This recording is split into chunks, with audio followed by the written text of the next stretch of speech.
we were like excited because remember we were like high on the Starbucks drinks. Oh, yeah. It was like double shot of espresso. Yeah, espresso. bro, double shot. We were like tweaking, and then you were like, "Dude, I just swallowed my gum." I don't remember how I swallowed it though. And they were like, "Yeah, you just breathe." It just fell to the back. Okay, I forgot about that. So introduce yourself. You introduce everybody. Okay, you so did it for everybody else. Yeah, true. So I am recording Julio today, and my friend Viviana. Hi. Sorry. Hi, I'm Julio. Hi, Julio. How are you? I'm amazing today. Okay, so. Hi, Viviana. How are you? I'm great. Making it a mission for you to talk today. I'm like, okay, let's get right into it. Okay. Cool. So. Your questions first. What do you do? I deliver tile for my mom and dad. Okay. And I also make music with my friend group, family group, MTN. MTN. Yeah. When did MTN get started? 2015. 2015? Damn. You're 4 years into this? So what had happened was that me and Ricardo, Ricardo, we need to record soon. Yeah, so-and-so. So we, it was high school, and me and Ricardo have always been like really artistic. We've always found like pleasure in like art. I don't know. We like oh fuck music, or like oh shit fucking paints. Colors. Steven Universe has beautiful colors. So we just liked music, and we wanted to make something, and like we were like, what kind of music? And we're like, rap, and we're like, hell yeah. And then we're like, let's make a name. So then we started looking for names, and at the time I was listening to Stone Mountain by Childish Gambino, and we're like, MTN. They're like, MTN, Mountain Climbers. And we're like, hell yeah. And so that's how it started. And then we had this idea for this mixtape called Road Trip, where it's just me, Ricardo, and I think Alan was involved in it too. Whatever. So we like, it's like a whole playlist of like our friends getting in or like getting out, us like rapping throughout the entire car trip, or like our friends getting in for the road trip and then leaving when they get their stop or whatever, you know? That is so And so cool. like intermissions would happen where they would get in, and then the next song would be them, and then the intermission would be out, like them getting out of the car, how many features they wanted to do and stuff. And that's still so like cool. That's still something that I plan on doing. So nobody take that, please. This is coming out really early, but that's a really good idea. Yeah. So that was the main like plot. Was the main plan, and then we were looking for beats and stuff because we didn't know how to produce anything, and we just knew that we just like music, and so we asked Ricardo asked Dre for a bunch of beats and stuff, and he sent him a couple, and we're like, fuck yeah. And we never got to it. So then, let's say 2016, 2017, I asked Dre if he can help me produce one day, and he was like, yeah, just come over. And I'm like, for real? And he's like, yeah. And I was like, whoa, somebody actually helping me, right? So then I go to his house, and he shows me, like, he downloads the beat software that I use now, FL Studio, onto my computer. It was like the demo version or whatever, but I still used it because I'm broke boy. I was. And so you start somewhere. Yeah, though. exactly. Yeah. So he showed me, and then me and him kept in contact, and we ended up becoming real friends. And now Sensei Dre is part of the MTN. How many people are in MTN? That's a really hard question. So are we in MTN? I'm just kidding. So it's me, Ricardo, Dre, and Alan. Okay. Officially, but Ronnie is in it. Dro is in it. There's a couple people that I think are in it that aren't really in it yet, but because they're family to me and they are artistic enough to be part of MTN, I'm gonna try to transition it to like not just music, because MTN was never just about music. It was about expressing ourselves with art. So aside from music, Ricardo does short films, and aside from music, Alan loves pictures, and he loves art, and he loves to draw, and he loves all this. Ronnie does not only music videos, but he does music. He draws really well and all this. And then Dre can really appreciate all kinds of art. So MTN from the start was never just, we're a rap group. It's we make art, and that's it. That's final. Like we're artists. Yeah. So these are all local artists. Yes, very local. As in my neighbors. Yeah. As in I went to high school with all of these people, and it was just people that I kept in contact with. Yeah. So Dre showed you all the basics, and then so how to produce, yes. And then you flew with it. Almost. You're taking off right now. Kind of. So I didn't know how to record anything yet. So I was just learning how to make beats, and then I was gonna learn how to record like with the same software that I use, the FL Studios. But I ended up finding out that FL Studios is fucking trash to record. Sorry, my gum is shit. So I ended up finding out that FL Studio was complete ass to use. So I ended up having to switch to Logic, which cost me so much fucking money. Yeah, and then one of my other ex-friends showed me how to use Logic, and since then we've been recording for like 2 years now. 2 years we've been recording. The first song we recorded was what the fuck was it? Oh, Future Scum Shit, which is up and it's complete garbage. And that's everything. Were you hesitant about releasing your art in the beginning? No. Were you hesitant about starting your art? Why not? I don't know. It's some like, I know my music is good. I know that MTN, like what we make is good. Like there's no doubt in my head that like the songs that we release are good. And like if I like it, nobody can tell me otherwise. Even if they don't like it, they can tell me like specifically what's wrong with the song. Right. Like, oh, well, there was a chip part here and there was like fucked up shit here. But they can't tell me that it wasn't good because I like it. Just like nobody could tell Vincent Van Gogh that his like art was garbage because he loved it. Right. Or that like other people, if you like what you like, if you like your own art, then nobody can tell you otherwise. Nobody can tell you that it's ass because, well, to them it's ass. Because all art is perspective. All art is very like, it's very opinionated. Right. Or like that quote, "Beauty's in the eye of the beholder." Exactly. So art is very opinionated, and you can't really like, you can't tell somebody that their art is bad because if they actually enjoy it, then they can't. Then it's not bad. It's their art. That's why I try to give every artist an opportunity, unless they're complete ass and they really don't like it. So why I asked is because a lot of people like emotionally invest themselves in like their music, their art, their paintings. Like me, I'm emotionally invested in my podcast. So in the beginning, I was hesitant because I'm like, these are my feelings, these are my views, these are my opinions, and I'm gonna shoot them out in the world. So why were you like? Why doesn't that scare you? Like, why didn't that stop you? It does, kind of. So I guess I do get kind of hesitant or kind of like whatever about it. But if it's something that I put so much time into, I know at some point in my like recording or whatever, I thought that it was amazing. So like with Future Scum, none of us want it out.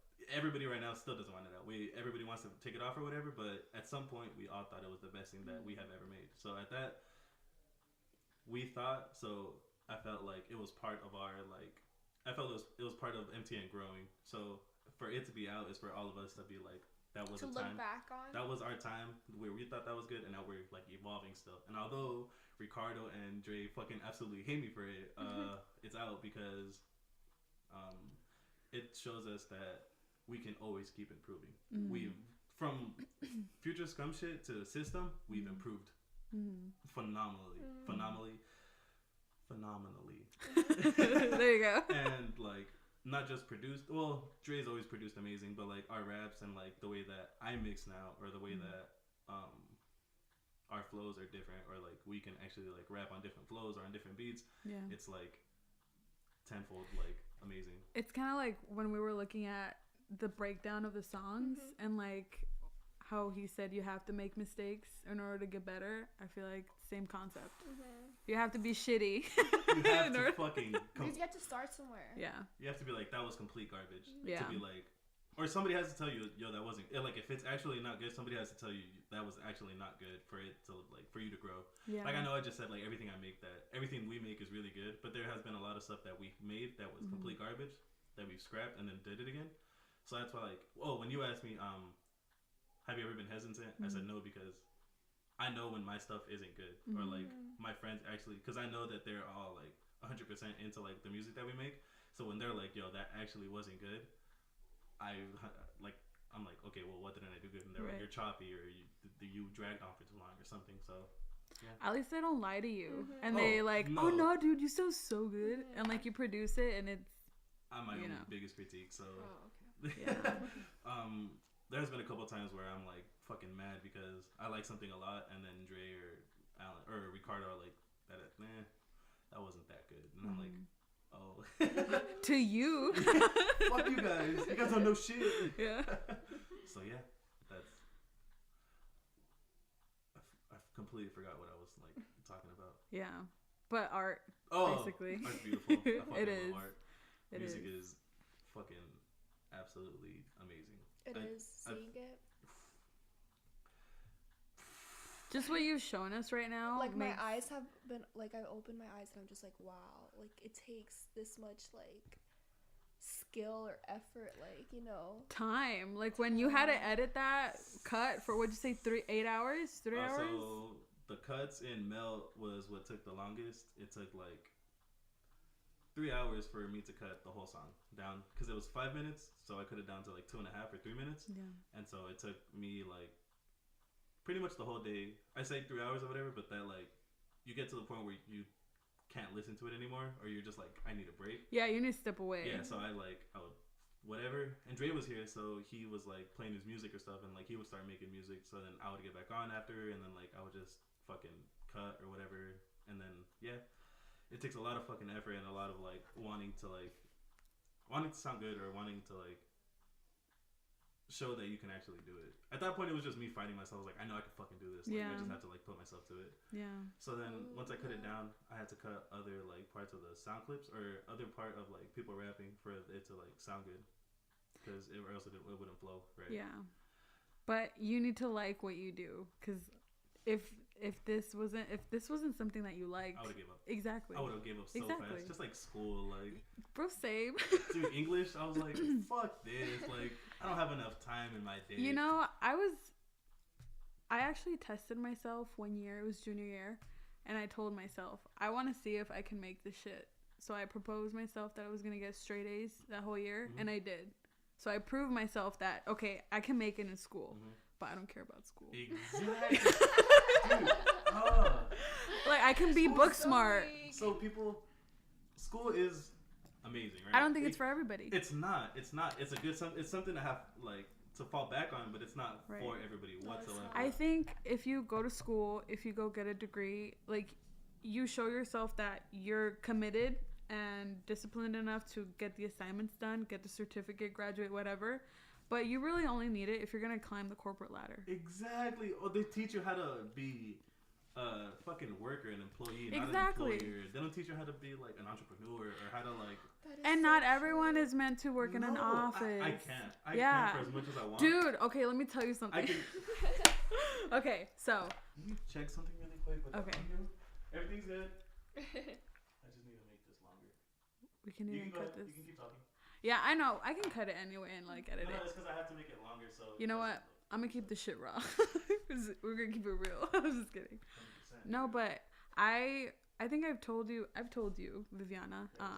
I haven't told Julio, but I worked in an office I started when I was 17. I did an internship in human resources. And I really liked it because, thank you so much. I think I took a kind of sip. You can get whichever one. Okay. Okay. I was like, did you want this? No, we can share. Sorry. Go ahead. Doesn't matter. Just gave him some Gatorades. Thank you. Yeah. Amazing. Good host. Yeah. Good Yeah, good host. host. And what are those called again? Fruit. For roll-ups. Fruit by the foot. Amazing. Bomb. Yeah, kind Bomb. of amazing, guys. I think that's one left. Fuck yeah. I probably won't eat this right now, actually. Yeah, rude. Rude. I'm sorry. But I did an internship in HR since I was 17, and it was fun. It was easy, and I was like, you know what? Maybe I'm meant to do this shit. So I would write down like in my notebook like I'm gonna be an HR director one day. You know? Yeah. No, hold on. Wait for me. Wait, I'm not done. Ew. So my goal was go to community college, do an internship for as long as you can, then go to ASU, get my bachelor's in business and HR or whatever, and then I got the opportunity at Shamrock, and now that I'm actually working the job, Lame. it's like Well, now I'm mind-numbing work. It, like I have to look forward to the weekend to be myself. Nah, lame. And like now I force myself to make time to go to the gym, hang out with my friends. But prior to that, it was wake up, drive to work, go to work, drive home, and stay home. And I'm like, there has to be more to life than It's this. because you think that that job drained you. Yeah, but that's why I think school is the way school is to make you a worker, because you're so drained after the end of a day at work that you don't want to do anything else. Exactly. Yeah. And so I thought the craziest thing with school for me was that, like, somebody is there teaching me how to do something. I can learn it on my own. Mm-hmm.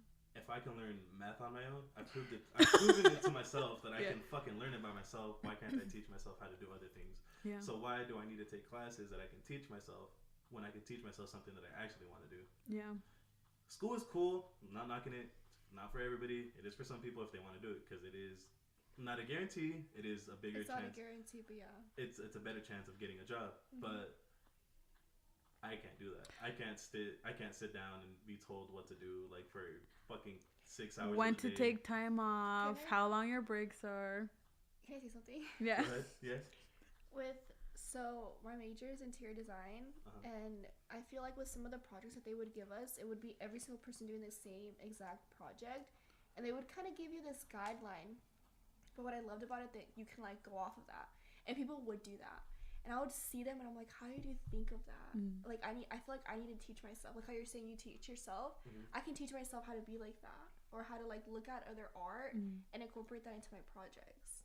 You know what I mean? So teach yourself how to be more creative, step outside the box. I don't know, because I'm listening to you, I'm like, I could do that. I could teach myself. I feel like they were catalysts. Like, they inspired you to, like, think outside of the box. Because people, like, they would give us some rules, you know, but... Right. But even then, interior design is a creative career. Like, you don't have to sit in an office. Literally do whatever. Yeah, you don't have to sit in an office. People buy, like, oh, that's amazing, so I'm gonna go with her, and, like, you'll tell them, like, I want this right here. Exactly. And honestly, like... It's people paying you for them to, like, design. But like, it's all about, like, you... Because when we would, like, present our projects, if you spoke confidently and, like, you, like, sold the idea, they would love it. It's all about talking up your idea. If you're confident in what you created, they'll love it. You gotta sell yourself now. Yeah, it's all about that. Because I would always see the people just talk about it. I'm like, bro, like, they're using this vocabulary. And I'm like, amazed, you know? Right. Crazy. I Yeah. think confidence, it's too. You gotta be able to sell yourself no matter what you do. Fake it till you make it.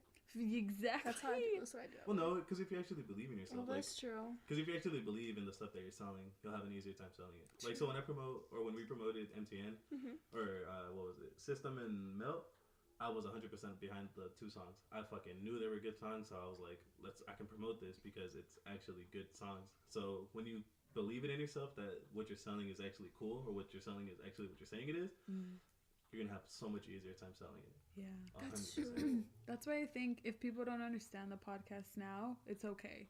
Like, they're not gonna get it right away. Nobody is. Yeah. Nobody understands art immediately. Yeah, exactly. And even though I'm just talking, in a way, No, I'm watching you talk, and I'm like, bro, you're so amazing. in a way, like, and, like, your it is an art. responses, Yeah. This is art. Like, it's so. It's I don't keeping know. the room flowing. It's I'm in keeping awe of, like, us, watching like, you guys talk. bouncing around ideas and, like, Yeah. because I'm. Not only is this supposed to be like a growing platform to inspire others to grow, so Julio can share his story. I have a lot of stories. See, like, no, like, what if one person that listens to me can give him his big break, or vice versa? Like, he's gonna share it, and or then somebody gets inspired and makes their own art. Yeah, Exactly. Like, I'm getting inspired right now, like, just watching you guys. That was my biggest thing, right? So when I made when me and Ricardo both made MTN, my purpose was to, like, I came from Maryville, which is 43rd and Camelback, which is completely ghetto. Train tracks, fucking garbage, right? And I'm not gonna lie, I was gonna become a mini, like, little gangbanger, right? I was hanging out with the wrong crowd. I was, like, in 2nd grade, hanging out with, like, 19 and 20-year-olds. So my parents saw that I was getting into, like, going down the wrong path. yeah, like, an extremely wrong path. So then we moved over here, and once I moved over here, I was like, man, I fucking hate it here. It's boring. Yeah, I can't fucking go and gangbang. Where the drive-bys at. Yeah. Actually, there was always ambulances, like, every other day at my fucking house. Like, every day there was somebody getting shot or something. That's so scary. Oh, it's terrifying. And it's, like, 20 minutes away. I would fucking stay out till, like, 12, 1 in the morning at, like, 1, like, at And first your parents grade, would let grade. you.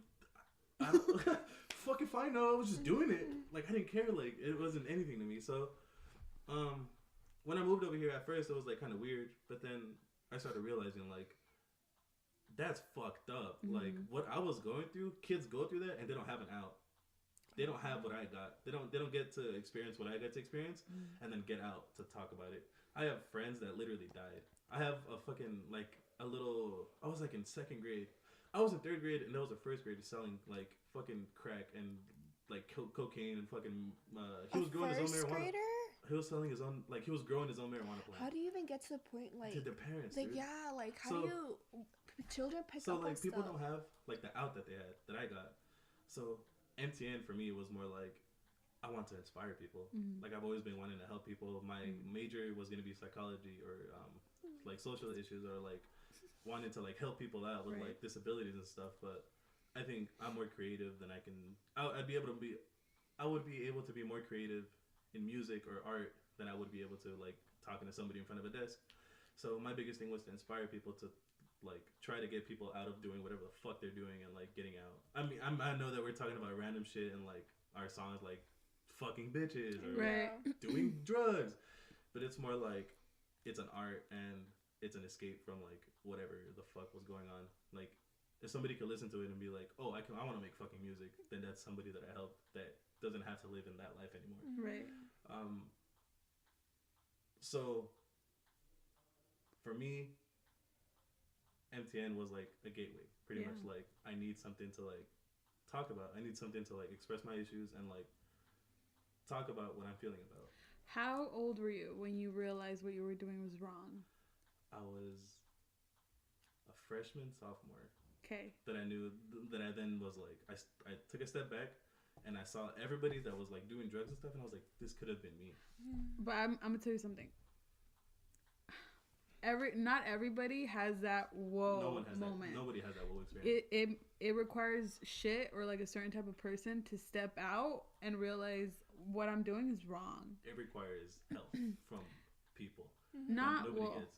So my biggest hold on, because you can be in the middle of like fucking disaster and death and porn, whatever, mediocrity, whatever. But one person, if they, I don't know what it does, but they wake up and then they decide to step out and like make a difference. Not everyone has that one moment.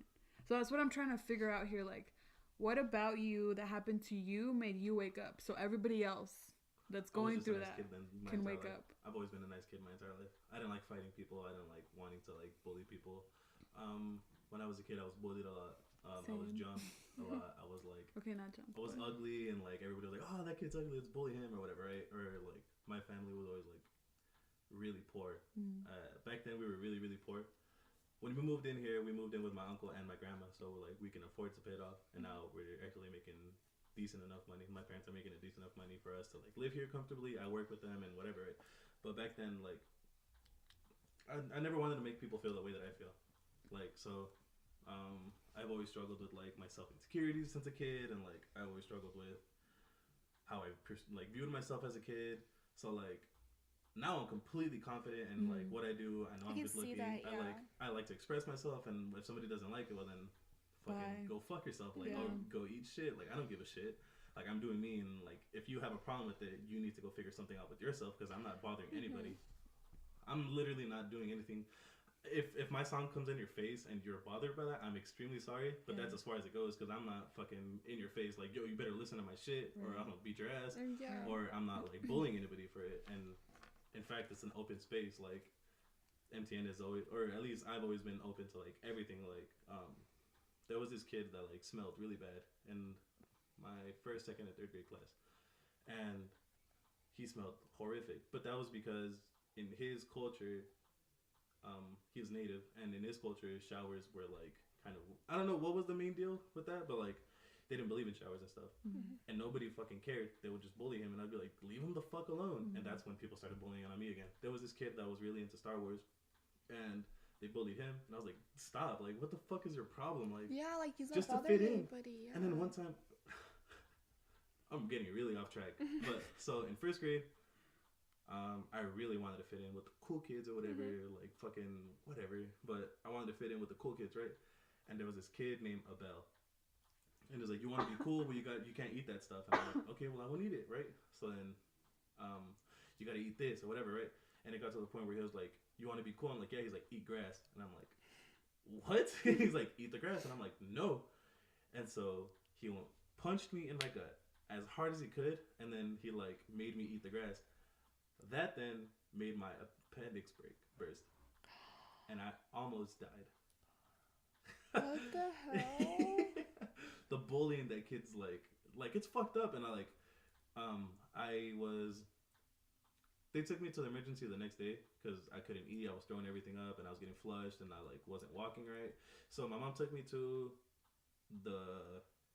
on Maryville. It's in Indian school and 43rd, 51st. There's like this little like library park, and then there's a hospital, and then there's a clinic. She took me to the clinic, and then they were like, I'm gonna refer you to another clinic. So we went to another clinic, and that clinic was like, it's his appendix. Take him to the emergency room.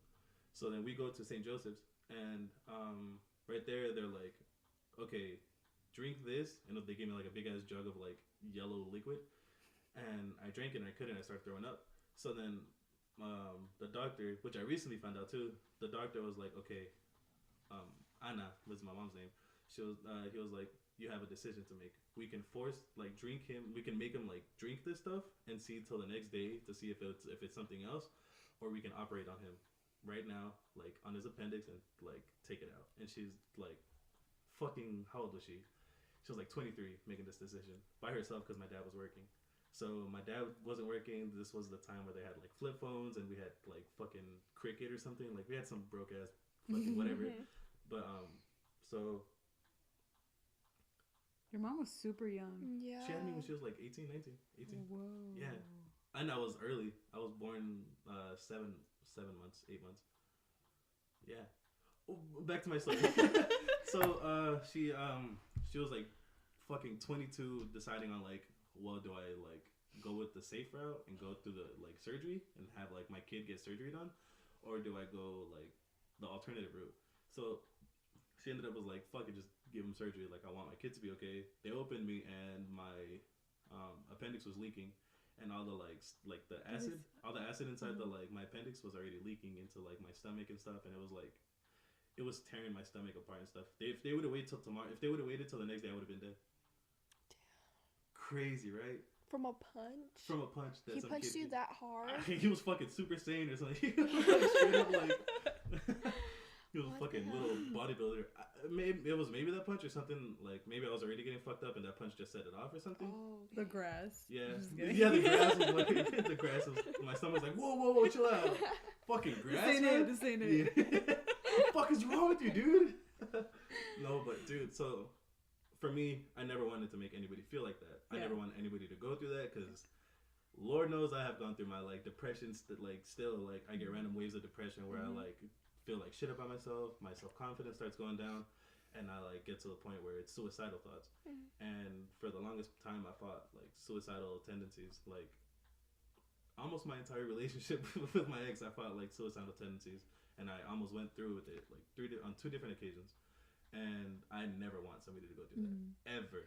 Fucking ever. And if there is something that I can do to help that isn't, like, completely, like, out of, like, if you want me to date you because you're going to kill yourself, like, no, you need to go talk to somebody. Yeah. Right. But I never want somebody to go through that. So if I can help and it's, like, not crazy where they need, like, clinical help, I will always want to help. Always, always, always. If it's helping them with art or helping them with something, helping them talk to, like, just talking to them, I'll always be there for them. Your need to help people, is that what you think keeps you going? No, because I just like helping. I've always just liked helping. Like with my mom, I've liked helping, and like when Dre helped me with music, I'm like, cool, there's fucking people that help me. Yeah. And I want everybody in MTN to be fucking famous as shit, rich as shit. I want all of them to fucking eat as much as possible, but I want everybody to fucking eat. Yeah. I don't want to be the only one up there. If I make it and nobody else makes it, I'm fucking retiring and I'm not ever doing shit. Or share it. I'm fucking sharing everything. Put I want everybody all of on. my friends. Yeah. I want to be fucking hanging out with who the fuck wants to be rich and alone? Yeah, like, exactly. All these celebrities that are fucking so like soulless and like lame as shit. Like you hear these stories where everybody's talking about fucking these celebrities are soulless and stuff, and it's like, God, that's so lame. Yeah. Like they need stylists to dress, or they need this and that, and it's like, fucking think for yourself. Like just do it. So I get you. I like helping. I just like helping. I've always had that wanting to help. Like when Alan or Ricardo can't eat, it's like if like we're all hanging out and I'm like I'm fucking starving. They're like, oh, I'm kind of broke. That's I didn't ask. Yeah. The fuck is wrong with you? Let's go eat something that we can all eat. Let's go eat pizza and like I'll just buy the large or the extra large or end wings or something. Fuck it, we're eating today. Yeah. Just because you said you're broke, fuck you. Like you're not broke with me. Exactly. Or like when we go to the club or something and like Alan's like, oh, you got me this time, and I'll get you next time. Like, just fucking get the drink, bitch. Like, yeah, we went to quick trip and they're like, how much do you want me to send you? I was like, bitch, it's fine. You're okay. And like people that like, I get it. People are like, say like, oh, like money, like I'm broke, so I kind of have to like. You will always make money. If you work, you will always make the money back. Yeah. There's no need for stressing about it because money is so fucking replaceable. Yeah. The good times that you can have are never replaceable. I think the fact that you give so much and you help so much, I believe in karma.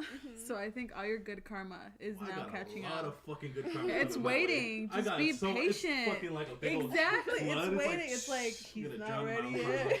You know? But the karma monster is like, no, not yet. He ain't ready. You're He's ready. Like fucking Super Saiyan. It's God, waiting like, for like the moment for you. Man, but I have a lot of hope. I relate with you in the wanting to help people. For the longest time, while this vision was in my head of the podcast, I felt alone. I'm not gonna lie, because I felt alone too for a long time with MTN. Yeah. Even when everybody was there, I was like, "Fuck, I'm doing all this by myself." The moment that this idea was birthed, I was going through. I had to grow up really fast. It was before. Same. Yeah. Dude, fucking. I'll get into mine. Okay. So it was this period where we had no money. We didn't know if we were going to eat the next day, if we were going to have a home the next day. And it was just my mom, my sister, and I. And my mom was like, you know what? We're at the thin of it. You need to figure it out. You need to go and look for an opportunity. I need help. I'm like, I can't support the two of us by ourselves. So that period where I had to figure it out and like go through it and okay, this isn't going to work. What do I have to do? And going through the nights where I had to think about, okay, I can't depend on my mom right now. I need to at least take care of myself. Like, what do I have to do? Like, going through that figuring out process, it woke me up. These are the silent battles that you can't talk to anybody about because you're like, fuck, like, I don't want to just bring everybody down. It's not that, but some people aren't there yet.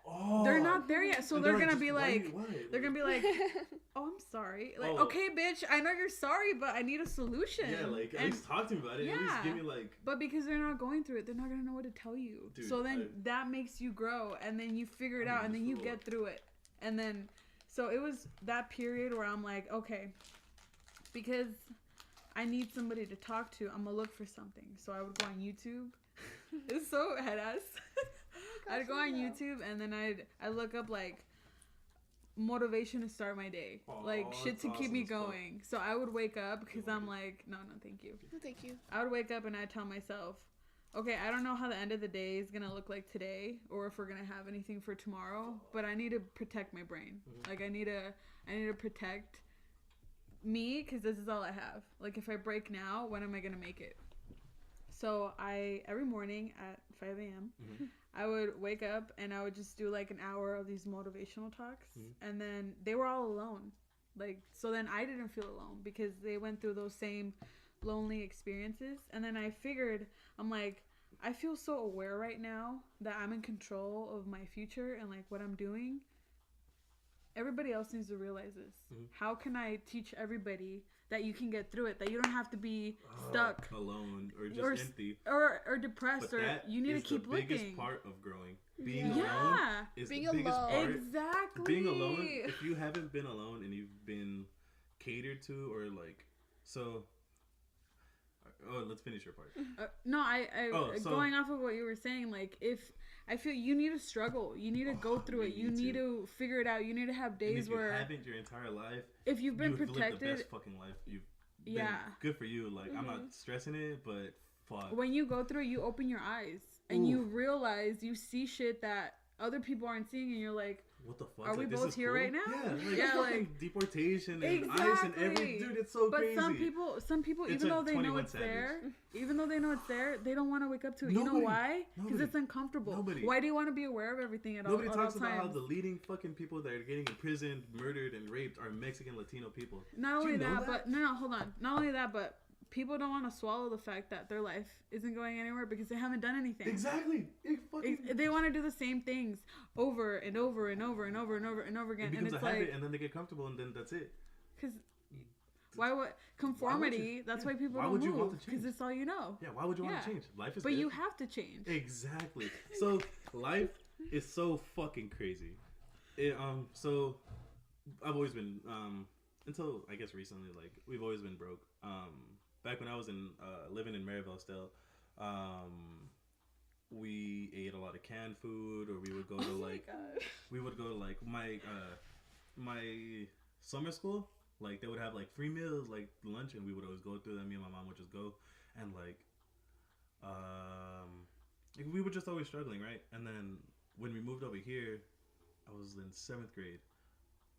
And I always had like shit sweaters or like weird. I was always weird looking or something, right? And I just like everybody was wearing Vans and everybody was like crisp. I was like, fuck, I want some Vans.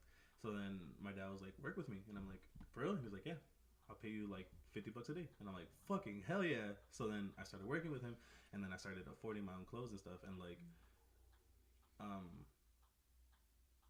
fuck, I lost train of thought. No, you earned your shit. Oh, you earned your shit. So when there's people who get like what they want all the time, like spoiled, I wouldn't say spoiled, but like people who like get what they want, like they have so much to grow, and it's like fucking life is so ridiculous. I've been working since with my dad to get what I want, or like for food and stuff, like to eat with my friends or whatever. I've been working with my dad since I was a freshman. Nothing in my closet since I was a freshman have been bought by my parents. Not a single fucking item, and I buy gas like fucking. This shirt was like fucking $70. What you like? Yeah, and I have a Supreme shirt under this now. That's $120 right under this fucking other shirt, and like I buy everything that I want because I want it, and because I can. And when people like are like not stingy but like assholes with their money, it's because they're realizing, fuck, I have to get my own money, or fuck, if I do this, it's because like, oh no, I don't want to share it because I worked for this money and you don't get any of it because it's my money. It's like, go fuck yourself, dude. Like, there's more than enough money to go around for fucking everybody. Like, if you work for it, you will always have the money. There's abundance everywhere. You just limit it because of your thoughts. We're talking about growth. Fuck. Yeah. So, sorry, I daze out a lot. I have a really hyperactive imagination, and I just fucking go. No, this is the point. My sister told me this one video of Tyler the Creator, and like he wanted this shirt really bad. Ooh, I fucking love Tyler the Creator. But do you know he was talking about how he wanted this one shirt, but it was like super expensive. But he didn't care. He worked for it. He saved up his money for that shirt because he wanted it that bad. He was always wearing Supreme. He's the reason why he's wearing Supreme. There was actually an interview by Tyler the Creator where he had just released Yonkers, and they were asking him like, oh, what the fuck, like, why are you being so crazy? And he's like, it's fucking art. Like, nobody's talking about Quentin Tarantino when he's shooting somebody's balls off in every fucking movie. Nobody's talking about that because it's fucking art. It took a black guy at 19, a young black successful kid, to like fucking shake everything up again. When he got involved into the music industry and like he made a big ass impact, is because nobody fucking knew like the shock. He was value. a mainstream. Yeah, and it wasn't what the mainstream has always been. It wasn't Justin Bieber all cute and cuddly, or was it like Rihanna, or it was fucking just random out of nowhere. This dude talking about rape and shit, and fucking pregnant bitches, wide open, fucking crazy shit. Like that whole song, "She" is about a stalker, and Frank Ocean's in there like singing, serenading you. In front of the shower, the man touch yourself after hours. No man allowed in the bedroom. So that song is fucking amazing, right? Yeah. I am the biggest Tyler the Creator fanboy. Oh my god! I see some stuff in your room. I see that bag, and it's really pretty. Since 7th grade I've been following Tyler the Creator, but I digress. I've grown. What the fuck were we at? Growth. You said growth. But the shirt, like how he saved up money for it. He earned it. I'm lost. Well, you were talking about your childhood, how like you've grown up You have always. Oh, you have to be alone. Yeah. Oh, Yeah, okay. yeah, So that biggest realization for me was when me and my girlfriend of 5 years broke up, and my life felt like it was falling apart. I didn't know how to be by myself. I don't know what the fuck was going on, right? So I had gotten really comfortable. Me and her had been living together for a while, and I was like, fuck, I'm torn to shreds. I have to sleep in the same bed that me and her once slept in, like, every day, and then I had to, like, fucking go about my day without, like, having anybody contact me. I felt so alone. I felt so, like, nobody's there for me. Until I was like, wait, I'm fucking stupid. I'm there for me. Who else is gonna be there for you? Exactly. I died by myself. I was born by myself.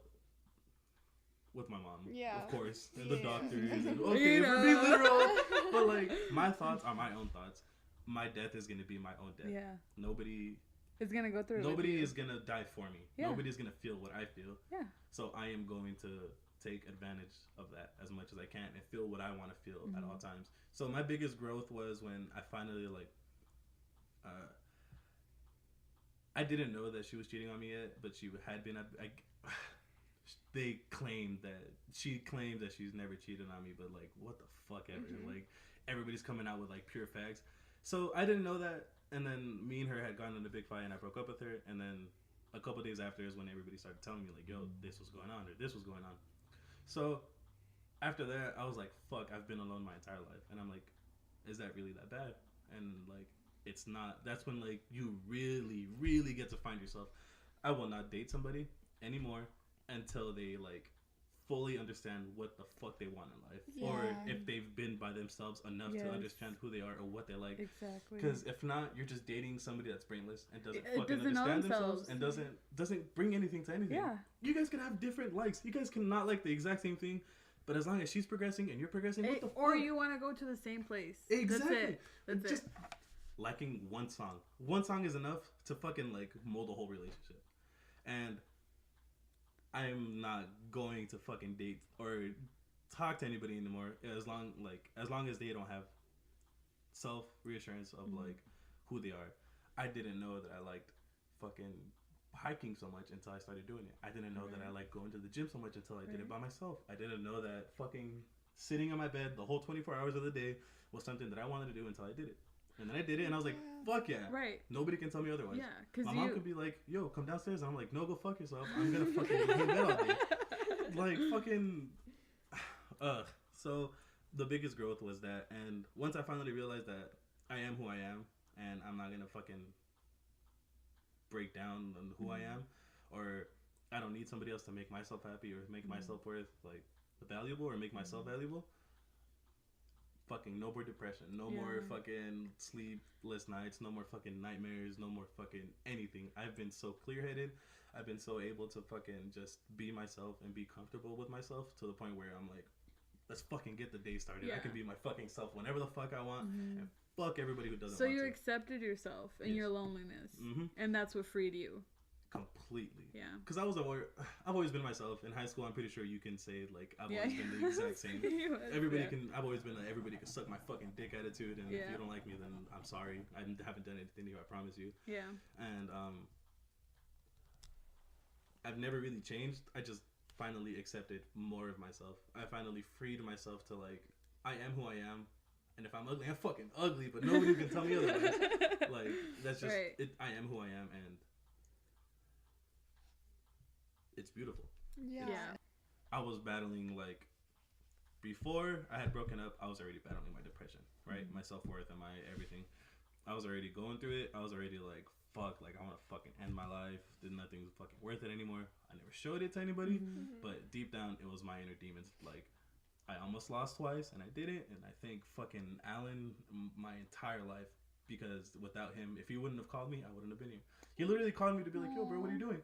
I'm like, oh, I'm just chilling. He's like, let's hang out. And I'm like, all right, let's go. And another time, Dre was like, yo, come through. And I'm like, all right. It's a sign. It was both of them. Both of the times, it was just like, it just wasn't meant to happen. And like, my friends fucking like helped. Like, if they wouldn't have called for no fucking reason, I wouldn't have been here. So I'm like, fuck it. I have so much life in me. Yeah, I'm fucking happy too. You have so much to share. And I didn't even know that, right? Exactly. Because like, these kids go through like their inner demons and like, they lose their battles. when they have so much more to live for. I didn't know I have so much to live for until I finally started living it. So when I started fighting my battles, or the beginning of my depression was when, let's see, a year or two in after my like relationship with my ex. I don't know what happened, but I've always struggled with depression, but that's when like it really started kicking in. And then from there on out, like it was just like progressive, and everything just weighed on me, and I didn't want to do anything. I didn't want to go out. I didn't want to hang out with friends. I just wanted to be with her, and that's it. And it got to the point where I almost killed myself, right? And then so I broke up with her, and I was still going with my depression, and it got bad again. It never got to the point of suicide again, but it was there. It was always in the back of my head. Like I would always think about it, like, oh well, like you almost killed yourself, or like, oh, like joke about it or whatever. Like it's funny, but it was never really funny. I mean, I can joke about it with myself, like, but nobody can. I can't even picture you. Like. So, I was battling depression while I was going through a breakup, while I was trying to find myself, all in one. So, if I wasn't sad about my ex, I was sad about the breakup. And if I wasn't sad about that, I was lonely. And if I wasn't lonely, I was depressed. And it was all of these emotions. And now, for like, let's say 2 months, I wasn't eating. I wasn't doing anything. I was staying in. My phone's going crazy. I was just in my room, listening to music. Were you like marinating in your depression? I was sauteed in my. I was almost supposed to be. I was almost cooked. I was almost baked in my depression. But I was like. I was just there all the time. I feel like though sometimes you need to let it consume you. Sometimes. To like once you break out, it is crazy because I was like. You need to go through the thick of it. Yeah. Like, you ask yourself those questions like. It wasn't until like I was literally fucking just laying on my bed like one Saturday and I was like, do I really want to be here? Yeah. Like, is this really all I'm gonna do in my life? Like, yeah. I haven't talked to the guys about MTN in a while, or I haven't talked to the other guys that I play Smash with, or I haven't talked to Haley, or I haven't talked to Ubi, or I haven't talked to Alan. Alan would come over for 30 minutes and be like, all right, bro, I gotta go. It wasn't until like after I started getting better, he was like, dude, I just couldn't be around you, or like you just wanted to mope all the time, and that's not you. I respect Alan for that. He was like, dude, it hurt me seeing you like that. Like that wasn't you, and it just fucking sucked seeing you like that. Now you're better, but like back then, like you were just moping all the time, and like I couldn't be around you because like anything I said was like depressing, or like if you just didn't want to say anything, so I just thought you needed space. And I'm like, thank you, because that space is what fucking freed me. That space is what like opened my mind to like, you're better than that. You need to wake the fuck up and understand who the fuck you are now. So it wasn't until that I just started fucking like realizing that I love Pink and that I fucking love music as much as I do, that I want to make so much music. I want to fucking make a death metal album. I want to make I want to make cumbias. I want to make fucking corridos. I want to make all kinds of music, dude. And it wasn't until that. I'm glad you brought the point of Alan up, because I feel like a lot of us have friends that are struggling with depression. And when did you feel... Shout out Haley, Alan, and Ricardo, Dre, y'all the fucking gangsters that kept me alive. Yeah. Fuck yeah. But I like what you said, that you didn't fight them. You didn't get mad at him for him recognizing my friend is depressed and I can't be around this. I feel like we also need to address that, because if you're going through a depression right now, or the thick of it, or you can't figure yourself out. If people need to step away from you because you're dragging them down, let them. Fucking let them. Exactly, because you can't bring other people down with you. You can't be codependent. That's what I needed to realize too. Yeah. Selfishness. That's selfish as fuck. Yeah, exactly. You need to battle your own battles. When you die, you're not gonna take them with you. Why the fuck would you why would you want them depressed with you? Like, and why are you holding your friends back? Yeah, shouldn't you want them to be like more successful? Exactly. Shouldn't you want them to be as successful, if not more successful? Or if not, they're your friends, right? If they're your friends, look at how good they are at their life and what they're doing. You should be inspired by that. I was inspired by you. Yeah, like pull yourself out of the hole that you're in. I love that you say this, because now, like, fucking every one of my friends have struggled with depression. Alan, Ricardo, Dre. I don't know if they're gonna want me to talk about more into depth with them, but I'm not gonna. So they've all gone through it. Can I say something? Go ahead. Viviana made me open my eyes to depression. Yeah. Because prior to this, I was very... Oh, just get over it. Exactly. Oh, I hate I'm you. like, no, hold on. No. You know why? Because I used to battle with anxiety attacks. Oh, I still get those. Like...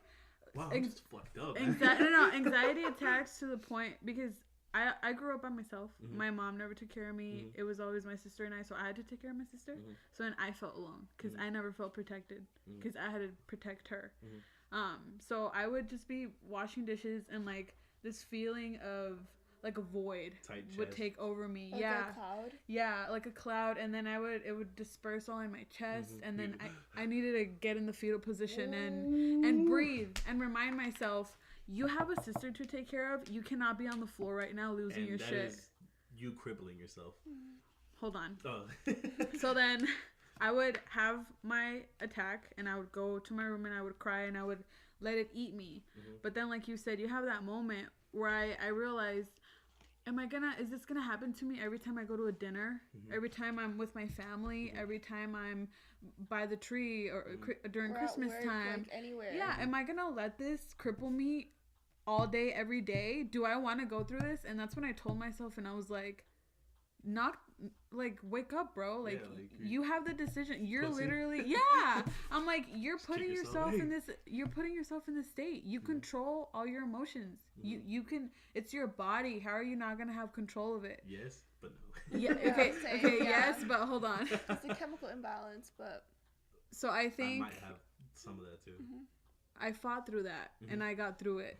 You thought, if I could do it, why can't everybody else? Exactly. But then, hold on. So then that's when I met Viviana. And then I realized, because you would like talk about it and like bring it up. And then our other friend, she would go through anxiety as well. And I'm like. What other friend?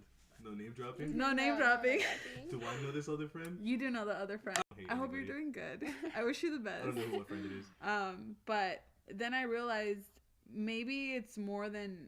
You gotta put me having control. Yeah. No, the whole channel is. Oh, is it? Yeah, it is. Fuck. No. Hold on. Sorry. So then I realized, just because I got through it one way does not mean that's the only way. Mm-hmm. Like, everybody goes through it differently. Definitely. And then I learned patience. Like that, and I'm like, okay, my experience is not their experience. Like, it's different for everybody. Yeah. The hardest thing you live through isn't the hardest thing they live through. Exactly. You can be going through all that, and somebody could be having a mental breakdown because they took the last fruit roll up. Yeah. And I'm sorry. I've had a couple of those. Yeah, and it's not to make anybody else feel like less of that, but somebody from like a third world country doesn't have the same problems that we have, so their depression is a lot differently, and that isn't to make our problems bigger. Or less or more or whatever. It's because we were brought up to this certain standard, and once they're not met, it's fuck, and that can lead into different things like depression, anger, anxiety, this and that. And when people try to compare, there's kids in Africa that aren't eating, they don't know anything else.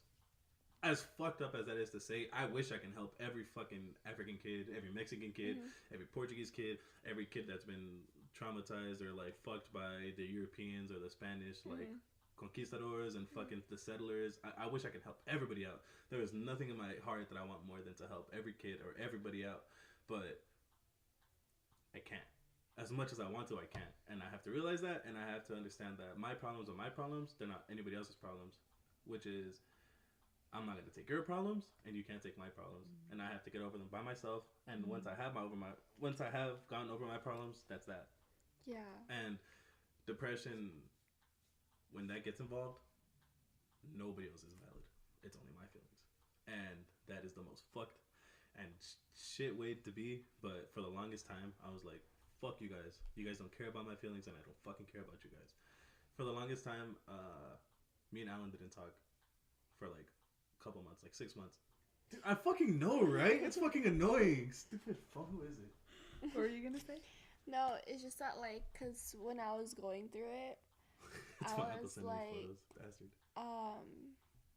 I don't know, like, I would look at my life and I would look at yours and I would, like, compare it and be like, why am I upset? Like, my life isn't, my life isn't bad. Like, what's going on in my head that's making me feel like this? Like, why do I feel like this? And I should have, I think, but comparing did help me, because I was like, people go through a lot more, and I'm sad over this. So I think that kind of helped me, like, get out of it and, I don't know, fight it. Because I feel like for me, it's always going to be there, but I'm able to, like, control it now. And, like, if I get sad, I won't let it, like, consume me.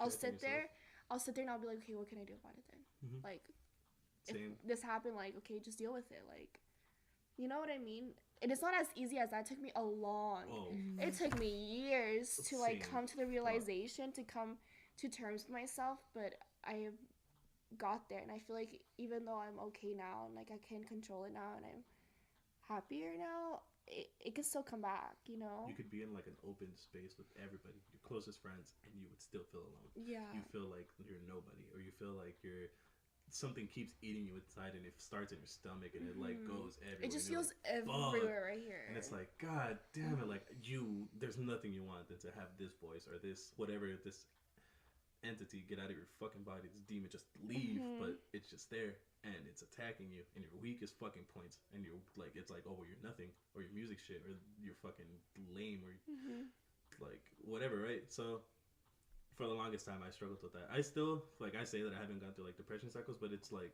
it's still going to be there. I can literally have the best day of my life, and the next there's a thought, the thought that comes into your head, and then it just manifests itself, and then it spreads everywhere, and then you're just like, fuck, like, well, time to go to my fucking room, and lay in my bed, and it's, oh my God, I get that too. I'm like, I just gonna go to my room, just sit there. That's like a reset for me, at least. I'm like, fuck, if I go to my room, I'll just reset, and I'll just either go take a nap, or I'll wait until I get better. Yeah, that's what I do too.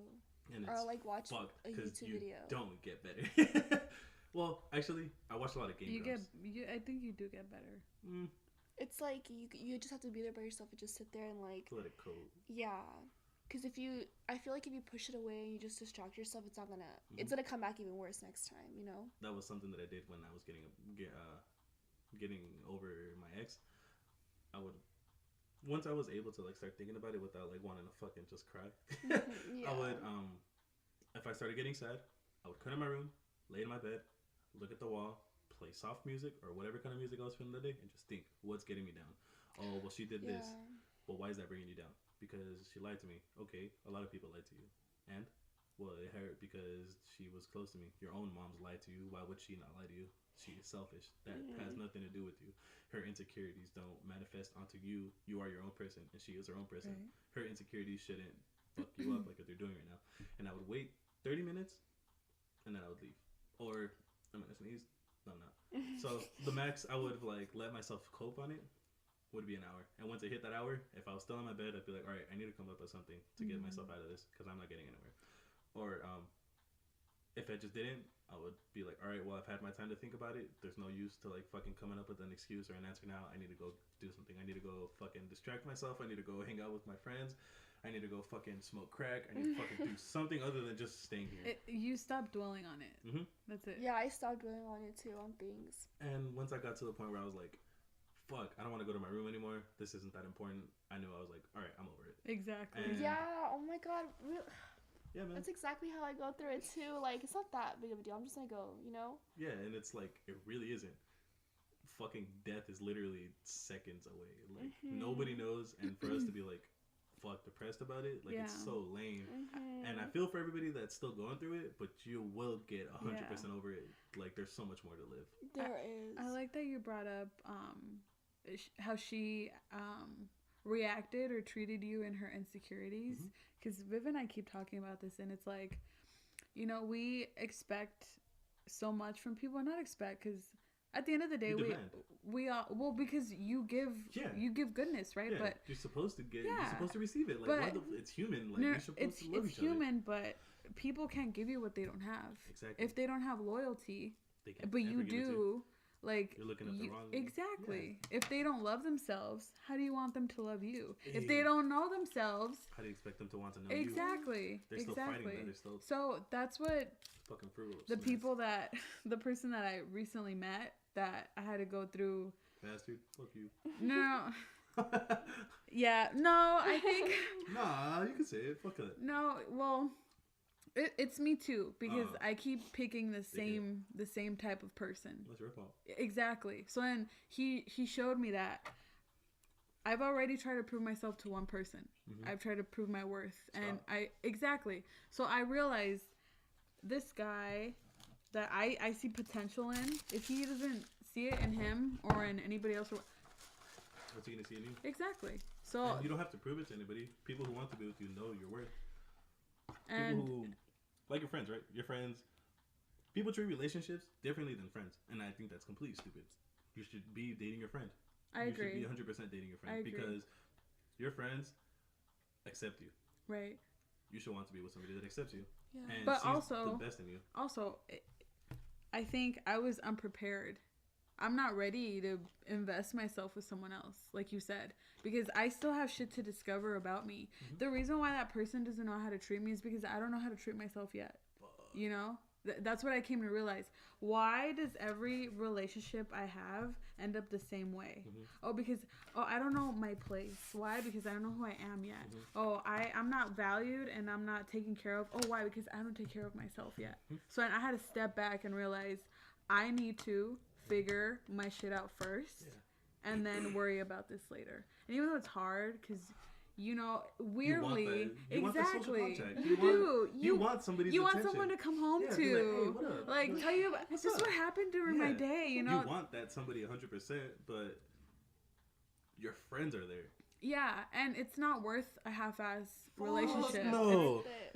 Not knowing where I stand. Because I know how much I can give you. Yeah, how much are you going to give Exactly. How much can we give each other? How much can we progress? Right. I feel like it's so simple. Sorry, I'm gonna go. It's so simple to, like, just give someone something and just, like, for them not to give it back to you is so, like, why? Yeah, and it's not... Yeah, it's an expectation, but it's an expectation because I'm giving that to you. So I expect to receive exactly because I deserve it. With expectations, you're not asking for too much because if you can give that much, why is asking for too much from you? You know. But the same thing with expectations is that you have to make sure that you're ready to be let down because not everybody wants the same thing as you, and that's something that I 100% had to come to. Fuck, I don't want to talk about this, but like at all. But so. I've come to realize that not everybody is at the point in life where they want a relationship, or not everybody wants a relationship. And we're not ready. We just opened the door to self-realization. Or self-realization. Like we're just now getting the hang of us. Yes. Just barely right now. So how the fuck do you want to start just something? Just raw dogging fucking relationships and life and not even knowing each other? Exactly. No. So I realized after this one, I need to protect myself. Yeah. I'm like Play-Doh right now. Mm-hmm. And I don't want to be molded or created into something that is not. You are creating yourself. Exactly. And people think that in high school, I freaking know myself. No, bitch. No, you don't. No, bitch. You don't. Wait till you walk across that stage, bitch. I wanted to be a fucking chef freshman year.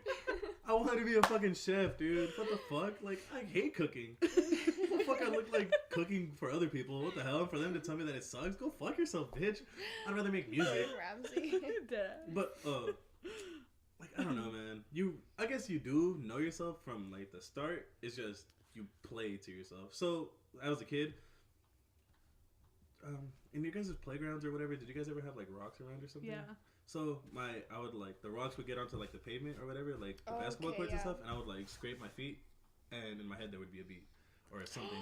Oh my god!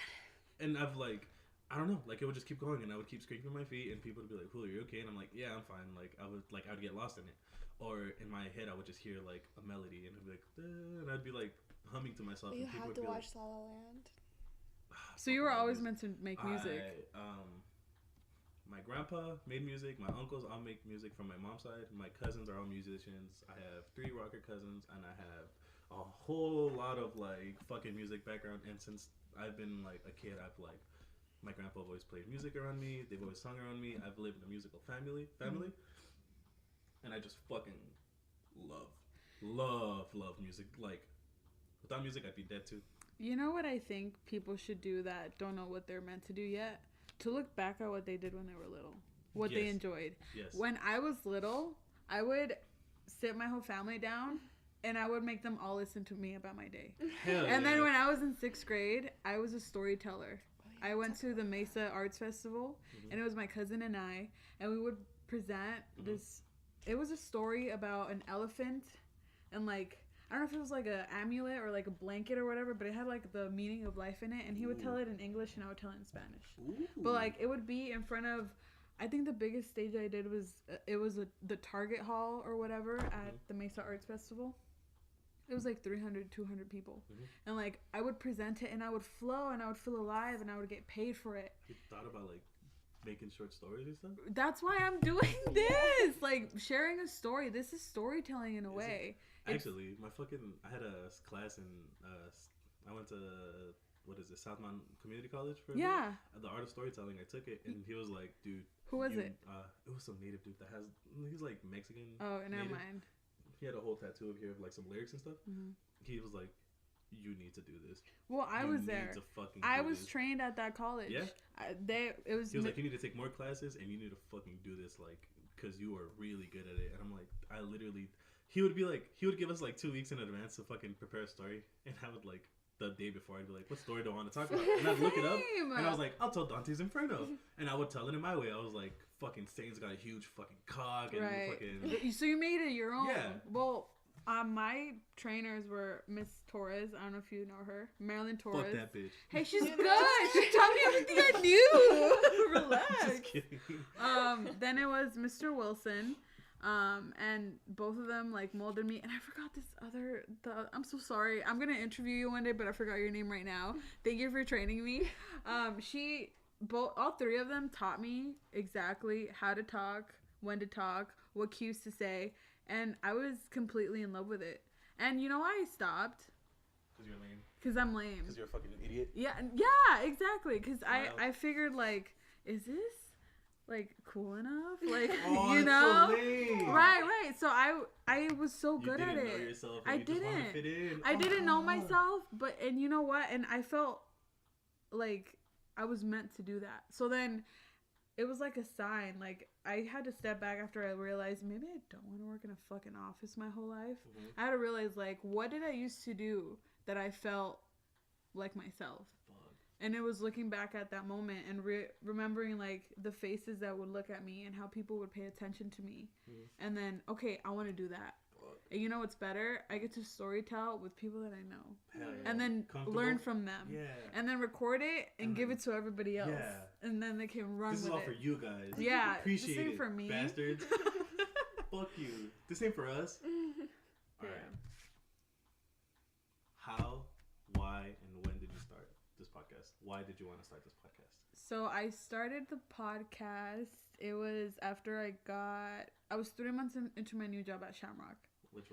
Which was April of 2017? 2018? Yeah. 2017. Yeah, 2017. Yeah, 2017. And I had proved myself to all these corporate people that I was capable of having this job. Mind you, the position that I'm in, I needed a bachelor's degree, I needed 5 years experience, and I needed all these certifications, and I still got the job. Why? Because earlier, not networking. I didn't know anybody. I sold myself. Yeah. I made it sound like I knew what the fuck I was doing. Yeah. I showed up the first day. I didn't know what the fuck I was doing. Did you? No. You know, the first day I worked with one contact lens. That morning, my contact lens ripped. That whole day I worked blind, okay? Bastards. Blind. You guys have no excuses. She worked blind. You guys have to fucking... So I would be typing... Hey, you, Timmy, with the fucking broken leg. Hold you on. better fucking punt that shit. Shut up. So I would like be typing, and then my boss would be like, okay, well, you keep doing that. I'm gonna be right back. I'm gonna go get some coffee. So I'd be like, okay. As soon as she left, I would close the eye that was blind, and I would... Yeah, dead ass, like really quick, and then I would hear her, and then I would go back to like both my eyes. But after that day, I was like, I can do anything, bro. Like, what's up? Anyway, so I went through, and my boss made me grow as a person. That's a whole other podcast. But anyway, so that after getting in that position full time, I realized, okay, I made it. I'm in the position that I've always wanted, and I'm here now. Why am I not fulfilled? Yeah, I remember when you would talk to us, you'd be like, I don't feel it. Yeah, I was like, this is the moment that I've been waiting for. Like, I'm finally in a company that I can grow in and make a difference. And it's not different to us. It's not, I don't feel it. I hate my job. I'm bored, you know, like, and I was like, why? And then, though, I still had the habit of listening to, like, motivational stuff in the morning. And then I would listen to, like, Tony Robbins, Les Brown, who else? I started listening to Joe Rogan and, like, all these different talks. Awesome. And I'm like, I love how these people make me feel. Like, and I used to do that. I used to storytell. I used to not, like, motivate people, but I would paint a picture for them. Yeah. And then I'd make them get lost and transition and be there in that present moment. I want to do that. And then my mom cuts hair, so she knows a lot of people. Maybe she can cut mine. Oh, of course. Maybe she could do my hair. Let me know. I've been wanting to dye my hair pink, actually. Bro, she can do it. Can she? Yeah. Oh, could she ruin my curls? Yeah. Well, bleach ruins your. No, anyway, hold it. Anyway. Fuck all that. So she knew.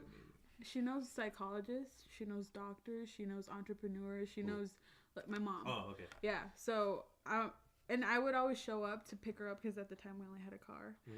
So every time I pick her up, they would always be there, and then they would be like, "Hey, what do you do?" And then we would start a conversation, and then it would be like this. Like, we'd talk about this type of stuff, and I'm like, I would tell all of them, I'm like, I feel very lucky that I'm here right now because I get to learn from you guys, and I wish more people would listen. And then right there, it clicked. Podcast. Boom, right there. I'm like, a podcast. That's what Joe Rogan does. Yeah. And then, like, it felt like I came out of my body, and I'm like, okay. You took a picture, like, this is the day you'll remember. Exactly. And it was May. It was sometime in May. Wow. And my birthday's in May.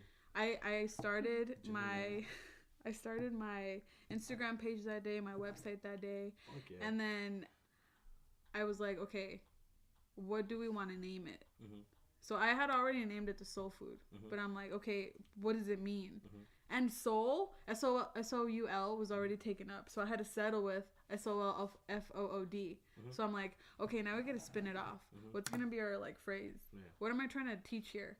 Oh, I'm trying to help people find themselves. Begin finding you. Yeah. Like the letter U. Boom. Done. Framed. And then I recorded my first conversation. With who? With the doctor. Wait, tell me why I barely just got that. Yeah. What? The bitch. Yeah. Begin finding you. Yeah. And it's not you. It's the letter U because it's soul, food. Yeah. So I recorded the conversation with the doctor. Your brain is amazing. Thank you. Thank you so much. I recorded a conversation with the doctor, and then I was gonna launch, and the words started coming in. The negative word. No, the negative talk. Wait, what? You fucking lame. Right. Why are you doing this? No, I shared it. I'd made the mistake of sharing it with my coworkers and a couple friends. Ew. And then they would be like, why are you so head ass? Like things like that. You listened to it? Yeah. And I'd be like, this is really what you think? Like, this is really head ass? Like, this is really how you feel? And I'm like, what if not everyone's interested in being motivated? What if not everybody wants to realize who they are? That's lame. And then I would just, like, I let that comment, like, eat me alive. Yeah. And then when you share it with a friend that you think would be supportive behind it, and then they kind of, like, make fun of it, it puts everything... Yeah. Oh, okay. It kind of puts everything in perspective, and you're like, it puts everything in perspective, and you're like, maybe I shouldn't do this. No, fuck that. Yeah. So that's why I launched it August of last year. It took me months to let it go, almost like a year, because I was so scared. Because I'm like, not everyone's gonna appreciate it. I listened to it. That was when we weren't really like. We weren't there yet. The biggest thing about all that, the biggest thing about art is, not everybody understands it. Yeah. Not everybody gets it, and not everybody gets everything. You know what I mean? Exactly. With music, with my group, we all enjoy it, so we all give each other feedback, right? So we're all like always positive, like, or if something's bad, it's always in a positive way. Like, yo, you can do better. Like, fuck that. Like, why are you doing that? Like, you can do better. Is it like trying to bring you guys each other down? Yeah. So when you show other people, that's when it starts getting like, okay, well, you have to be ready that not everybody's interested in your music, or not everybody's interested in your podcast. Now, but not everybody likes podcasts. I fucking love podcasts, but not everybody understands them. Right. Or not everybody understands my kind of music. Right. Why the fuck is he talking about fucking bitches? Or why the fuck is he talking about crying? Or in fucking late fee, why is he talking about crying over a girl? Or like, why is this? It's art, and nobody has to understand it. And as long as you're okay with it, everybody's opinion sucks dick. I think it's also mindset. Like, not everybody's ready to realize that's what I was gonna say. Yeah. Like, people aren't, like, if someone isn't there, they're gonna listen to it and be like, oh, like, what's this? Yeah. You know, like, I know weird. who I am. Yeah. Like, I don't need to listen to this. Yeah, because people feel attacked because they think they know who they are. Attacked, And if they do and they don't want to hear it, then fucking don't hear it. But this isn't for you then. Yeah. And why are you criticizing it? Exactly. Why are you being so mean about it? Like, if it's not for you, say, oh, well, I don't really understand it and it's not for me. Or, I don't like it, but that's because, like, I don't understand, like, I don't get it. Right. Like, art would be so much different if people were like, I don't understand this and I don't like it, but that's the reason I don't like it, because I don't understand it. Because people like easy to understand things. People like fart jokes because what's fucking fart? Nobody likes England jokes because they're dry, and it's like, well, I went to the airport today and it gave me nuts.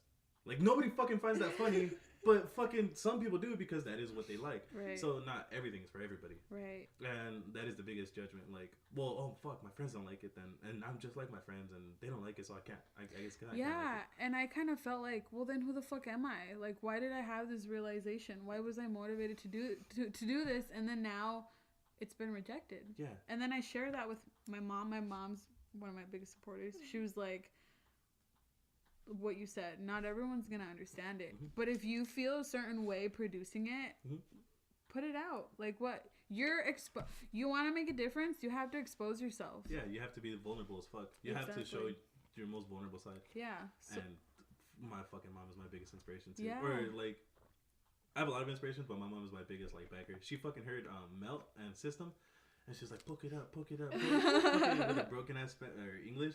She's like, poke it up, poke it. Hey, Miko, what does that mean? And we're like, well, you don't want to know. We're talking, poke it out is pretty much fingering. Oh yeah, your father poke it out, poke it out. Oh, I'm like, no! Mom, what the fuck? Like, and then she like, send me the link. So I sent her the link, and she like retweeted it or like shared it, and then fucking liked it. And she like, my mom did the same thing for me on Facebook. She shared it, but she, like, I see my mom. I grew up by myself, technically, with my mom and my sister, and my mom made it happen. Dude. Like, my mom did everything. My mom made me. Like, she is the blueprint, and Lisha and I, my sister, we're like her but better. But I think part of why I'm this way and why I wanted to do the channel is because I've done so many things that I didn't think were possible, but I still did them. And I want others to know that anything's possible. It's beautiful. Yeah. That's awesome as fuck. Yeah. And if I can do it, if only 10 people are listening and only one takes something away, I've done it. Like, I feel like I've done my purpose. Yeah. But I'm going to still keep going. Yeah. Because I'm trying to be like Joe Rogan, but like the woman. Yeah, the woman Joe Rogan. Be bald. Fuck it. Just fuck it. And I'll buff and shit. DMT. Fucking go on a couple trips. Every new guest that I have, nice meeting you. Have you done DMT? Do you smoke weed? Yeah. No? Do you take acid? Eat elk? Have you hunted before? Yeah.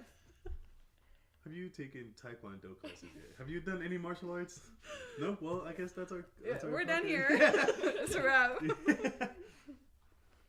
fucking hits a ball. I feel like you feel like you want to inspire people to do anything. Well, when I was watching La La Land last night. Ooh, banger. Bro, in one point in the movie, I was just like, I can literally do anything I want in my life. Yes. Like, that's how that movie makes you feel. Really? Like, it inspired me it's that so much. good, Julio. I gotta watch it. I gotta watch it. And, like, that feeling that I got from that, I feel like I'm getting that feeling again right now. Listening to you guys talk. I love you. Like, it's so, Thank you. I don't know, it's cool. That's awesome, dude. Fuck yeah. I love touching people. Hold on. Wait a minute. I like inspiring people. Yeah. I like... Me too. Touching people's the best. I'm sorry. But inspiring. That's awesome, dude. Fuck yeah. The fucking art, dude. It's so people don't really understand how deep art goes, right? It's not just drawing Life something. Is art. Life is art. Oh yes. Shakespeare has this quote. Shakespeare has a quote. He says, "Life is like a rose because it has thorns, and love hurts. It's beautiful. Nobody ever thinks of love being like a rose because they think it's beautiful because roses are beautiful. They smell nice, but no, it's the fucking it's the thorns because love hurts. Love is supposed to hurt. Love is supposed to mold. Life is supposed to mold. So where the fuck he got that from? That shit inspired the fuck out of me to like anything can be art. Yeah, it's supposed to be hard. The homeless person shitting themselves on the corner is art. It's fucking art. There's art in everything, and it's like, why not take it for what it is? And people fucking suck, and God, I hate people. There's this one artist, I think his name is like it starts with an M, Deschamps, whatever. I learned about him in class. He got this like toilet, Mark like Anthony. no, you know, like the men's toilet. What are those called? I forgot what they're called. Urinal. Mm-hmm. He got that and he placed it like in a gallery, whatever, and just like signed it and put the year. And people were like, "Is that art?" Because he didn't create it. It's like an industrial piece, you know, like he didn't create it, but like we had to explain if we thought it was art and why. And like my reasoning was that anything can be art. Yeah. You know, anything, even if it's just a urinal, like the design of it is art because it's like right, you know. Right. But it's there's corners a frame, and setups. I don't know where the fuck it's at, but it's an empty frame, and they just have it hung up, and somebody signed it. There's a statue of gum, Hell and yeah. that's art. But what is that so different from the thinker, or what is it? The dude that's like sitting down like that. What's so different from the? I mean, yeah, he fucking sculpted it, and it's marble. But what's so different about a dude sitting down thinking than some like piece of gum? What's the difference? The dude's thinking. Everybody fucking thinks. Gum. Everybody chews. Like what the fuck? Like everything can be art, and anything can be art. Yeah. And it's like your interpretation. yes, it's in perspective. Beauty's in the eye of the beholder. I think, when you look at something and the way like with La La Land, I keep talking about it, but I just fucking love that movie. God, hell yeah. When I watch that movie, I feel like I could like relate to it, and I could take that movie and create it and make it my own. Same with like Call Me by Your Name. Have you seen that movie? No, but I like Sylph John Stevens taking that like the music that he made. I don't know if it was for it, but that fucking what is it? Mystery of Love. Yeah. That song is really banger. It's really nice. It was in that one scene where he's like sitting down waiting for Oliver to come, and it's like it changes. Like yeah. Banger song, banger. I feel like with I forgot what I was gonna say. Like that movie makes me feel something, so I can relate to it. Hell yeah. But like that's art to me because I felt something looking at that. You know. So is art producing a feeling? No, doesn't have to be. It could literally just be like, yeah. Art is telling a joke. It doesn't have to be the response that everybody gets, but it's the act of telling the joke. It's this bottle. It's different than Arrowhead bottle. It's different than like, you can think about it like the design of it. Yeah. On the Gatorade. Yeah, see, it's different. Like art is perspective up into interpretation. Yeah. The way that I have my room set up is art. I like your room. Thanks. It's really cool. I have a bunch of nerd shit everywhere. Bunch of hats. It's really cool. Thanks. It all fits together. Did you see those? Oh, I saw those ones up there. Oh yeah, my pops. Fucking love pops. I like the Batman one. Yeah. You like the what? My brother has a. Well, she said I like the what? The studio. Yeah, that was my most expensive piece so far. my most expensive piece of art. But yeah, man, I fucking love my everything. Just like the drawing on the whiteboard too is really cool. Oh, that one was Alex. Which one? The like the head, the like really like detailed head. We're looking at Julio's whiteboard, by the way. Oh, right behind art. Yeah, it's like a little head. Andrea will post a picture about it. Yeah, exactly. Yeah, or man, I don't want my fucking room out there. Okay, no, we won't. I'm just kidding. I'm just kidding. Nah, That's cool. That was just cool. Space. Nah, that's cool. I don't care. There's been a lot of people in here. Oh, what was I getting at? Art is beautiful. Art is anything you want it to be. Art is cool. What are you into, Viviana? Oh, me? Yeah. We've been talking about ourselves all this whole time. No, I've been listening and I love it. What do you like? La La Land. I don't know. I like the music that you create. I love the feeling that it gives me. Like that type of music or like those movies or just, I don't know, like when I go to the museum, look at art, like something that like, I look at it, my eyes are just like amazed, and I think of like I always think someone created this, someone came up with this, someone placed that piece of like line on that art, like what made them do that, you know, like, and how does it fit like well together? Like that's what I love, like the thought process behind things. Have you ever tried like experimenting with like drugs, like marijuana and like psychedelics, to like see if that like triggers something? Well, when I watched La La Land last night. Whoa, you guys were on acid? It's like no, I wish. pussies. No. We were on, well, we smoked. Whoa, what a fucking hoodlums up in this bitch. No. What? Do you care if we say that? Oh yeah, well, we smoke weed. We smoked a bunch. And Big it was dogs. that movie. I swear, when I was sitting there, I was like, "This is not happening. Like these colors. Why do these? Get out of my head! Why do these colors? It was such a colorful movie, and I was like, how do these colors keep happening? And then I would look back at like my sister Andrea.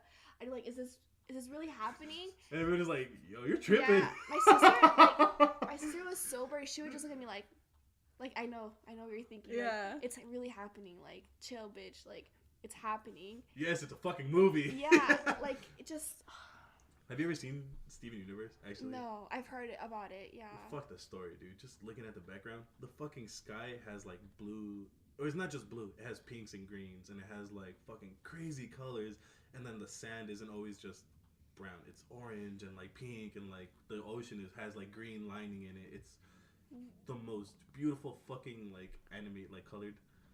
But with La La Land, with the scene with Emma Stone and Ryan Gosling dancing, like the tint was blue, and like her legs were kind of blue too, like just everything was blue. And then that one scene where they're dancing and then they kind of go up. Yeah, he like throws her up. He throws her up, and she and then starts they're floating. Oh whoa! It's beautiful. And then they're you guys just ruined that part for me. No. Dickheads. Just like okay, we'll stop talking about it, but it's very different. It's not like any other movie I've seen. Yeah, truly. Like it goes against every movie setup. That's dope. Hell yeah. Yeah. And That's it's a fucking musical. Are you kidding me? Musicals. And it involves jazz. You know how much I yeah. fucking love jazz? I love music. As soon as he started playing the fucking piano, I'm like, this is it. This is so, my shit. He's so into it. Yeah. Yeah. Passionate. And then they talk about art too. Literally, it's the God. most amazing movie. I love musicals with all my heart. Like, I fucking love musicals. I don't care if that's gay or whatever, dude. That shit is so, like, the sound, or what is it? Fucking Singing in the Rain? Banger fucking movie, man. That shit is so hard. And, like, the dude's, like, dancing in the fucking actual rain, and he's like, singing in the rain. And it's like, oh, hell yeah. This dude's, like, fucking, like... I've never seen that. Watch it. That's a musical? That's based off a musical, that song? Yeah, and then, you know that, Good Morning. Yes. It's from that, too. It's great to stay up late. Yeah. It's cool to know where this stuff comes from. Yeah. And then the fucking, the Sounds of Music, is that what it's called? My sister loves that movie. Never seen it. I watched it when I was like in second grade, and like my choir teacher fucking played it. I've always been in choir. I was just molded by music. Like to fucking like, you do music, bitch. No. I want to be a chef. But the Sounds of Music, I watched that really young, and I was like, fuck, like, this you is are it. 16, going on 17. Woo! Fellas will fall in love. That's what the movies are. She watched that movie. It's fucking 3 hours. She watched it twice in one day. Yeah, man. Fuck. She loves that movie. I could do that with It. Okay, I can understand. The new one is. Have you guys seen the new It? Yeah. I'm sorry. No, you're fine. I like that. My favorite fucking movie to be out ever. That movie cinematically is the most impressive movie I've ever seen in my entire life. That movie is beautifully shot. All the shots are amazing. The storyline's cool. The kids, the actors are all like relatable. The kids, they're so oh like relatable. My yeah. God, that movie is. And they're right for their age. Like they casted the perfect cast. Finn Wolfhard is fucking gangster. Mm-hmm. Me and Finn Wolfhard are gonna be banging on the street, just like Southside. Like, yeah. You were saying, sorry. No, just like I don't know. I was gonna say that musicals are pretty cool. Why do you get so shy? Because I'm like, I never gave musicals like a chance, and I'm just like, well, it's fucking gay. Why? But now I see it. Now I understand, and I appreciate it because like the music that came with it, and, like they played into the the scene, and then they just pick up with it and they just go. And like regular movies borrow songs and then they just add it in there. Their soundtrack is literally theirs. Music, except for the Black Panther movie. I've never seen it. You've never seen the Black Panther? Me neither, but I love the soundtrack. Oh. It's all made by TDE. I don't know. Kendrick Lamar. Oh. We're like, come on, Viviana. I'm just like, gonna walk out. I'll see myself outside. Hang around me for a little bit. You'll get some. That's why we're here. Music videos are just musicals. Prove me wrong. Oh, he said. He said. Prove me wrong. Brockhampton, wherever the fuck they're doing now, they like fell off the face of the earth. They did. Iridescence like was complete ass. I'm sorry. I'm sorry if that wants to go smoke. What's his name? Kevin Abstract. I'm sorry, but that album sucked dick. And I heard it like 10 times, and maybe I just need to hear it again. But their music videos for all of the saturation videos that they put out, like Gummy, all of those music videos are so amazing. It's literally the reason why they were famous. Their music, Viviana, if you have never seen a Brockhampton music video. I've never seen a music video. I've seen them, like, I went to their concert and I listened to some of their music. I was hopping on that. Okay, keep going. No, the what? I was hopping on that bandwagon. I do like their music, but I went to their concert, but I never seen their music videos. Fuck, that's the reason why they're big for me, at least. Because I went to go see them. I didn't go just to go see them. I went to Camp Flog Gnaw, my second year of Camp Flog Gnaw, and that was their very, very first performance at Brockhampton. And I saw them, and it was like, oh, that's cool, and like I wanted to look them up. So I looked them up and ended up being a fucking fanboy because their music videos are godly. And if anybody can do that, it's Ricardo. Oh, I seen the one music video where they're like it changes from person to person. I don't know which song it was though. By Brockhampton? Yeah, I've only seen one of them. I think I know what you're talking about. Like how it's so good. I think you're talking about Gummy. Or there's like a little like high pitched squeak. And like it's very bright, and like some of them are in like a hallway in a room. I don't know. Yeah, and that then one. There's one where there's like the people in like the big suits and like yeah. The first part, it starts in like a truck and like the dude rapping from like the top of a truck. I seen like the middle part of it, like for a second. Fuck. So then you really didn't watch the music video. I forgot where I saw it, but I seen a part of it, not like the whole thing. Oh. But I can tell why. I know why you're saying like, they're oh, good. No, they're yeah, crazy good. Like Brockhampton is made of like 16 different people, and it's like the rappers are like 5 people, and then they have editors, and then they have like music video, like people who everyone does a different part. Kevin Abstract is like the leader of the group. That's what I love about it. He controls everything. He's like, all right, these guys are going to be the music video, and I'm going to look after that, and then we're going to rap and produce and this and that. I feel like that's kind of what MTN is. Yeah. Can I like interview all of you guys like at once? Oh, yeah. Shout out everybody in MTN. Sensei Dre. Let me get their ads. I'll write them down. But yeah, I'm pretty sure they'd be open to it. Ricardo likes this kind of stuff. Dre likes this kind of... Well, Dre's into everything. He's like, fuck it, I'll do it. Mostly because they're part of this and they're artists too, and it'd be amazing interesting. Artists. Yeah. To listen to them, just listening to you, and then having a group of them talk. Yeah. My brain will explode. Everybody talks like me about their art. Right. Their specific art just as much, if not more than me. Exactly. So imagine like all of your forces.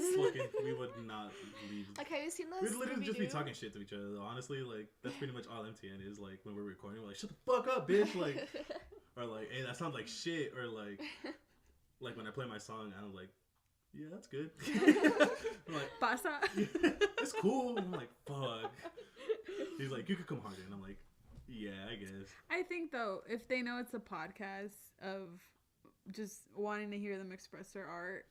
They can do How many that. times have I interrupted you already? For like, no, they're gonna give, but like, for like 20 minutes. They're gonna like. I feel like when you have a 20 minutes is like nothing. We'd eat that up so fast and not get anything done. I know. Like, that's why I fucked your mom. Like, like when you have a platform to just speak about your art and like, I don't know, it's giving me like confidence to want to talk about it. When you guys are like, no, say it. I'm just like, okay, I'll say it. Yeah, like this is an expressive space. Yeah. You should be experimenting with yourself. Yeah. I feel like she is. Non-sexually, like just talking. She has so many ideas. Why don't you talk about them? Write them down. Express yourself. At her time. MTN was an idea. Me and Ricardo literally talked about this when so it was 7 of us. It was me, Ricardo, Dre, Alan, Davey, Snacks, Dro, and I think that's it. When it was all of us, me and Ricardo literally were like talking. We're like, this was an idea that we had 2015. He's like, and I was like, yeah, we got all of these people. I got all these people together, and now we're gonna fucking live this shit. Mm-hmm. And it started off as an idea, and it manifested itself to 8 of us in a fucking group. Right, but you made it happen. It didn't just stay in your head. No, and I fucking worked to it, and it's literally. No, that was an important text. I'm sorry. Going like, sorry. That like reading it, like. Oh, so. Oh, sorry. It was an idea, and we literally like went from an idea to fuck it. I'm actually done just sitting down, and we need to start. And it's like it was not, and it wasn't like overnight. It took from 2015 till now to finally releasing shit. Last week was our first time we released something that we were all proud of, because we released fucking Thanksgiving freestyle, which was fucking just us bullshitting, and then Future Scum, which was our first release ever, like our first fucking song we've ever recorded. But these songs are songs that we consider art. I think I can relate to that in regards to my podcast. In the beginning, my first few episodes, I was trying so fucking hard. Oh, lame. So hard.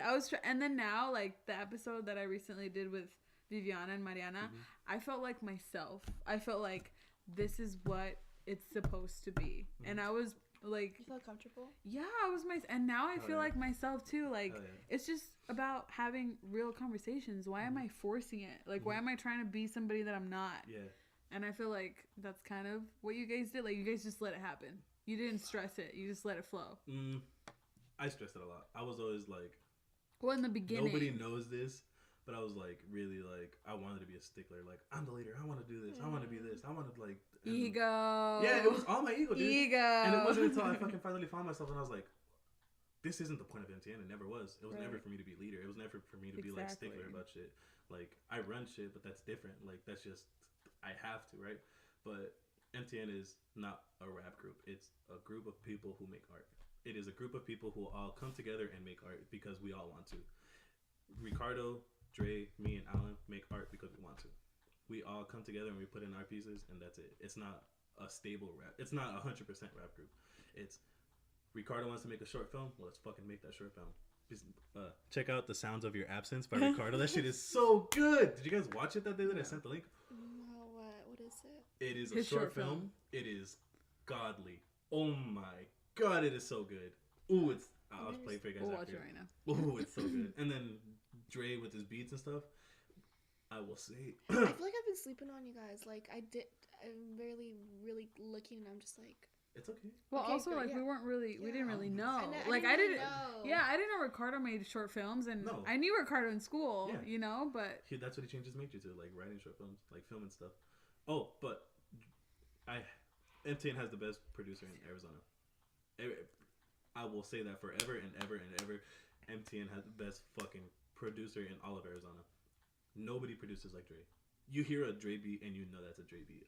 100% of the time, I will go on to SoundCloud and listen to his music, and you will know he has his own sound, and that is the most impressive thing, because there's producers out there. Metro Boomin, Tay Keith sound the same. They do, and it's not that it's oversaturated. It's not anything. It's what's good, and they sound good. They sound amazing. I'm not downplaying them.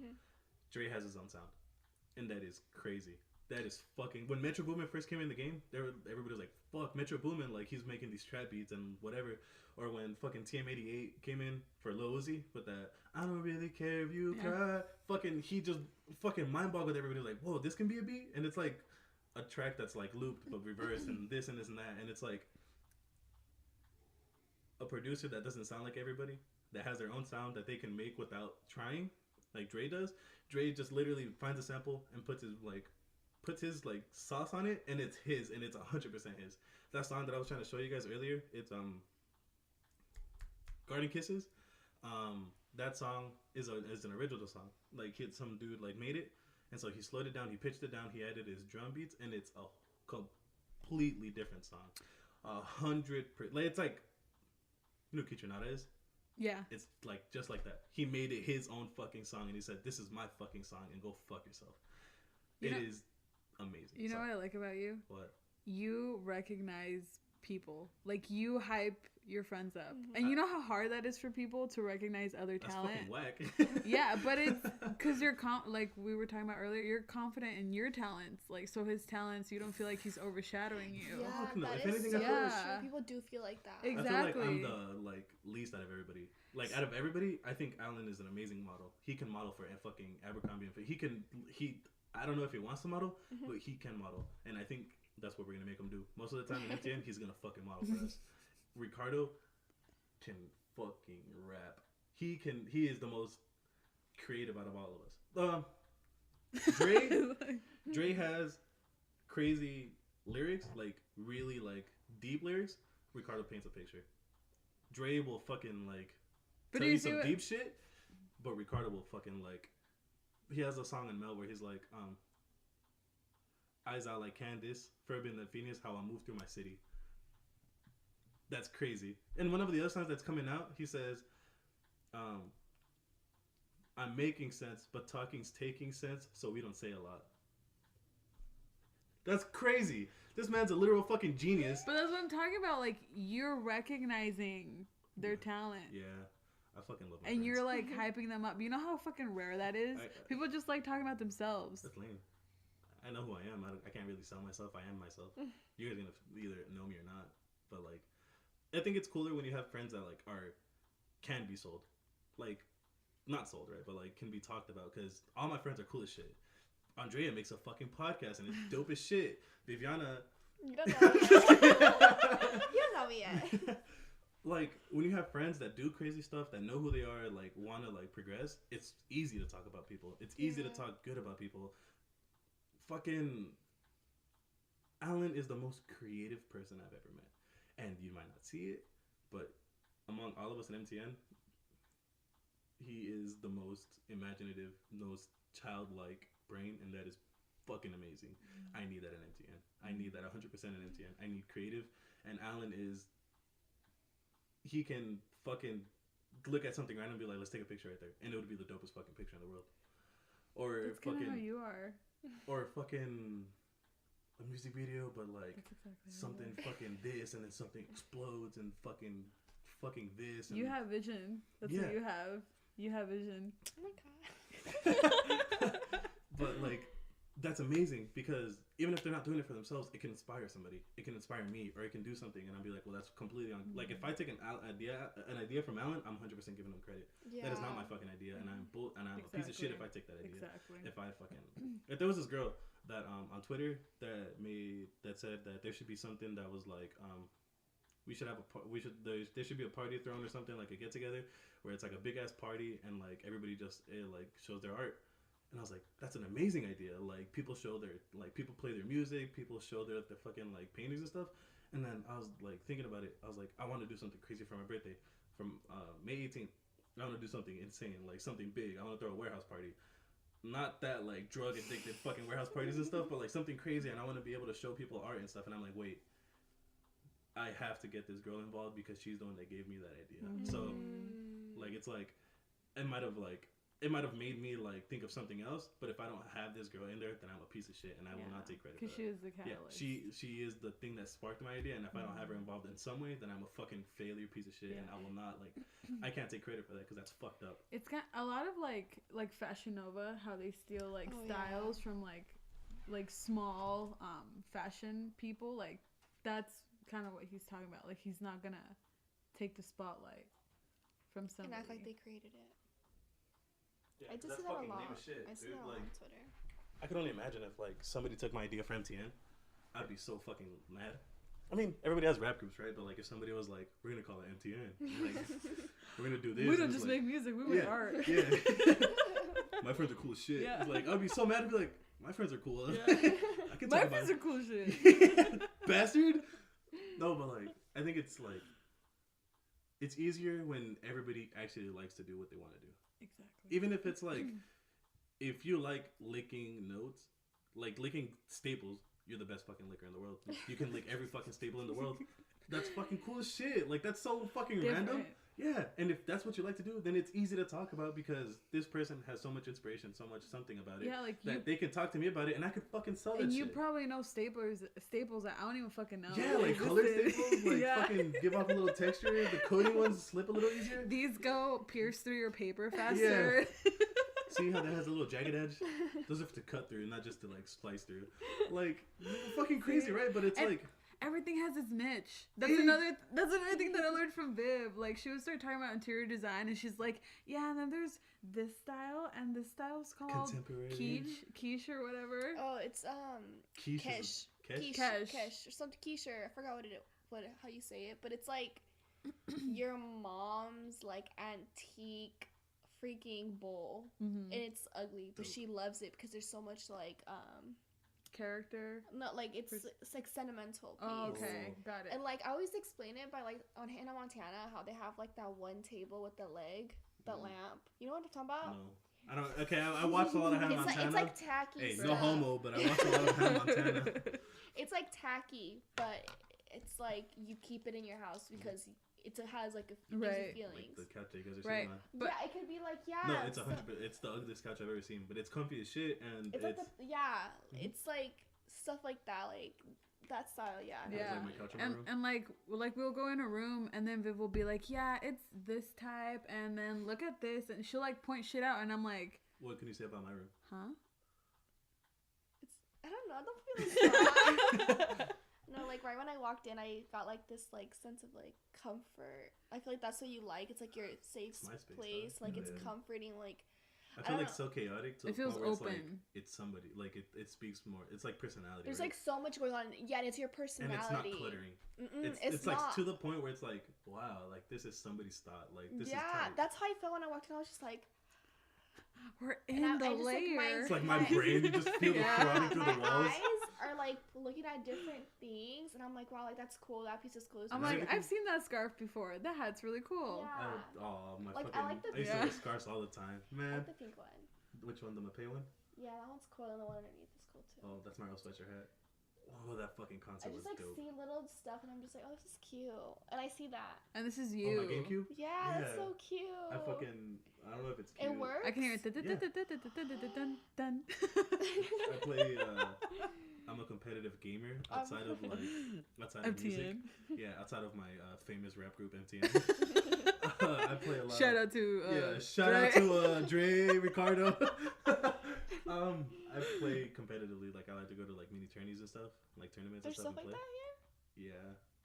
Fucking nerd. Yeah, I'm a fucking loser. I'm a fucking dweeb. That's cool. Yeah, I play Smash Bros, Super Smash Brothers, Melee, and then I recently got a Switch, and I've been playing that one for a while. I want a Switch so bad. It's amazing. Do it.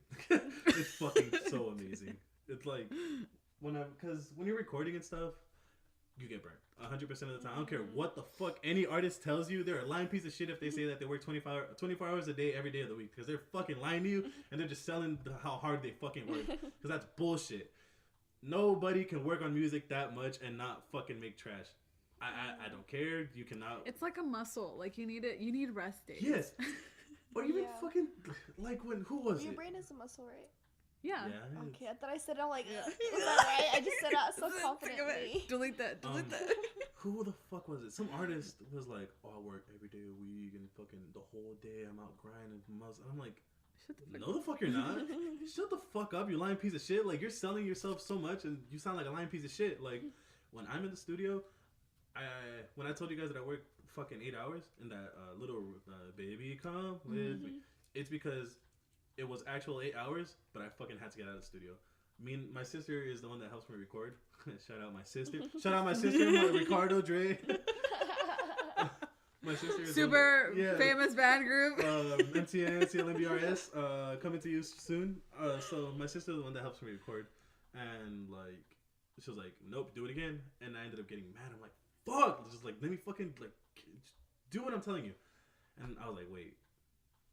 Took off my headphones and I sat on my bed. I was like, just give me like 20 minutes or like half an hour or something. So I was on fucking Twitter for like an hour, and I was like, I'm not ready. So then I went downstairs and I ate something, or I went to go get something to eat, and then I came back and I was like, do I really want to do this? And I was just like, you want to record? And I'm like, yeah. And I was like, wait, why did I say that? I'm not ready. I'm like, wow, it just came out of nowhere. So when I went back in there, and my voice was fucking killing me again. My throat was killing me. And I was running out of breath again. I'm like, fuck. So then I got out, and then the 8 hours, I didn't even like what I did. Till the next day in the morning, I was like, yo, I'm fucking ready for this shit. And then I went back in there, and then I did it. And second take, I did it. Yeah. People are bullshitting you when they tell you you can't. There's no fucking way in hell that you can work every day on fucking music. Anyways, the Switch has helped me out, or video games and stuff, because I'm really obsessive when it comes to things. I'm extremely obsessive. I believe I have OCD, obsessive compulsive disorder, as you can see by the fucking pops or just random shit. If I get into something, I'm into it, and that's it, and that's final. So why not get into something that I can beat somebody's ass in and not go to jail for? So I got into Smash, and that's what I train my hands and stuff, and I play a lot. I play a lot of video games, so I can make the amazing music you guys hear. Shout out to MTN. Here goes the list. Yeah, actually, let me just start writing names down. Friends are important to everything that you do. I agree. You need friends to get you out from where you're at. I agree. I think Haley a lot for the months that were after me and my ex breakup. She was 100% always on my side, and even if there was something bad, she'd be like, "Well, get over it. You're being a bitch. Stop it." Or if it's I feel I still need her, and it's you don't fucking need anything. Quit being such a bitch. And anybody can tell you that, but it's not until you finally realize it for yourself that they're gonna finally understand it. You listen to it, and you're like, okay, yeah. Because I can tell you, yo, life is insane, and you can be like, yeah, life is insane. But it's not until you live it where it's whoa, this life shit is crazy. Life does not stop for anybody. Exactly. Your fucking mom just died, and that other dude's mom just fucking died, and nobody knows about that. And then somebody else's fucking brother died, and then the other person fucking married one died, and life does not stop, and it just keeps on going, and it's fuck you. Life is against you, so it's for you to make life your bitch. And Haley was there for a lot of it, and Alan and Ricardo and Dre were there for all of it. Aside from your family, because family's always going to be there, but it's a different relationship where you get from family with friends. Friends is it's family's always going to be there, and you're always going to have them, right? My mom, I'm always going to have. My dad, I'm always going to have. And I'm super thankful for everything they've done. If it wasn't for them, I would still be in Maryville's fucking... I don't know if I would be alive right now. To be 100%. The path that I was going down was, really fucked up. And I appreciate them for everything that they do, but it's a different relationship that you get from friends. Because it's not blood that holds you guys. It's your guys' faithfulness to each other. It's your guys' connection. You choose to be there. It's not just there. It's... I actually choose... I want to be with you guys. You guys are... as close as my family. Yeah. And it's you need people like that to talk to get you through the day. Or not just through the day, but through your upsets or through the worst part. Or when you get a fucking raise, you need somebody to talk to. Oh, exactly. Mom, I got a raise. Oh, good for you, Miko. Exactly. If I tell Alan I got a raise, you're fuck yeah. The biggest hype man. Yeah, hell yeah. You got bitches now. Yeah. I just got a raise, bro. Where the fuck did these bitches come from? I think what I appreciate most about my friends is that they accept me for who I am.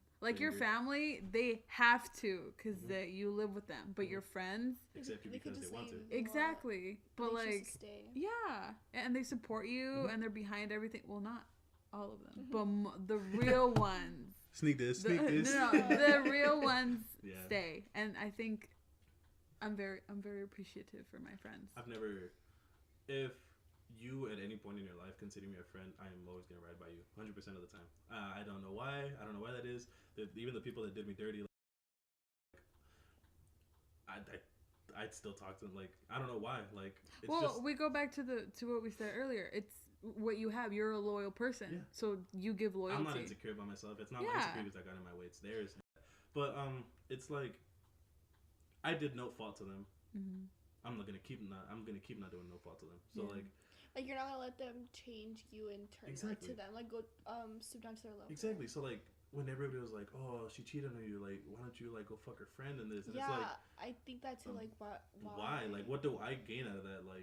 I just gain another enemy. Exactly. Or why do I want more people? And you disturb your peace. Yeah, exactly.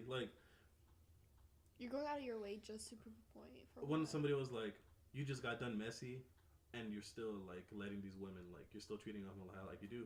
Because I'm a very romantic person. Doesn't matter if it's female or male or whatever. Like, I am a very romantic person. If I'm with you, it's not because of sex. It's not just because of that. It's because I want to be with you. I am not a very sexual person. I don't think relationships and sex, like, it's not the same It shouldn't be the end goal. It shouldn't be like, oh, I'm with you because I want to have sex. It's like, I'm with you because I made this connection with you, and it's like, I want to get to know you. It's fucking insane. I want to go through and it with like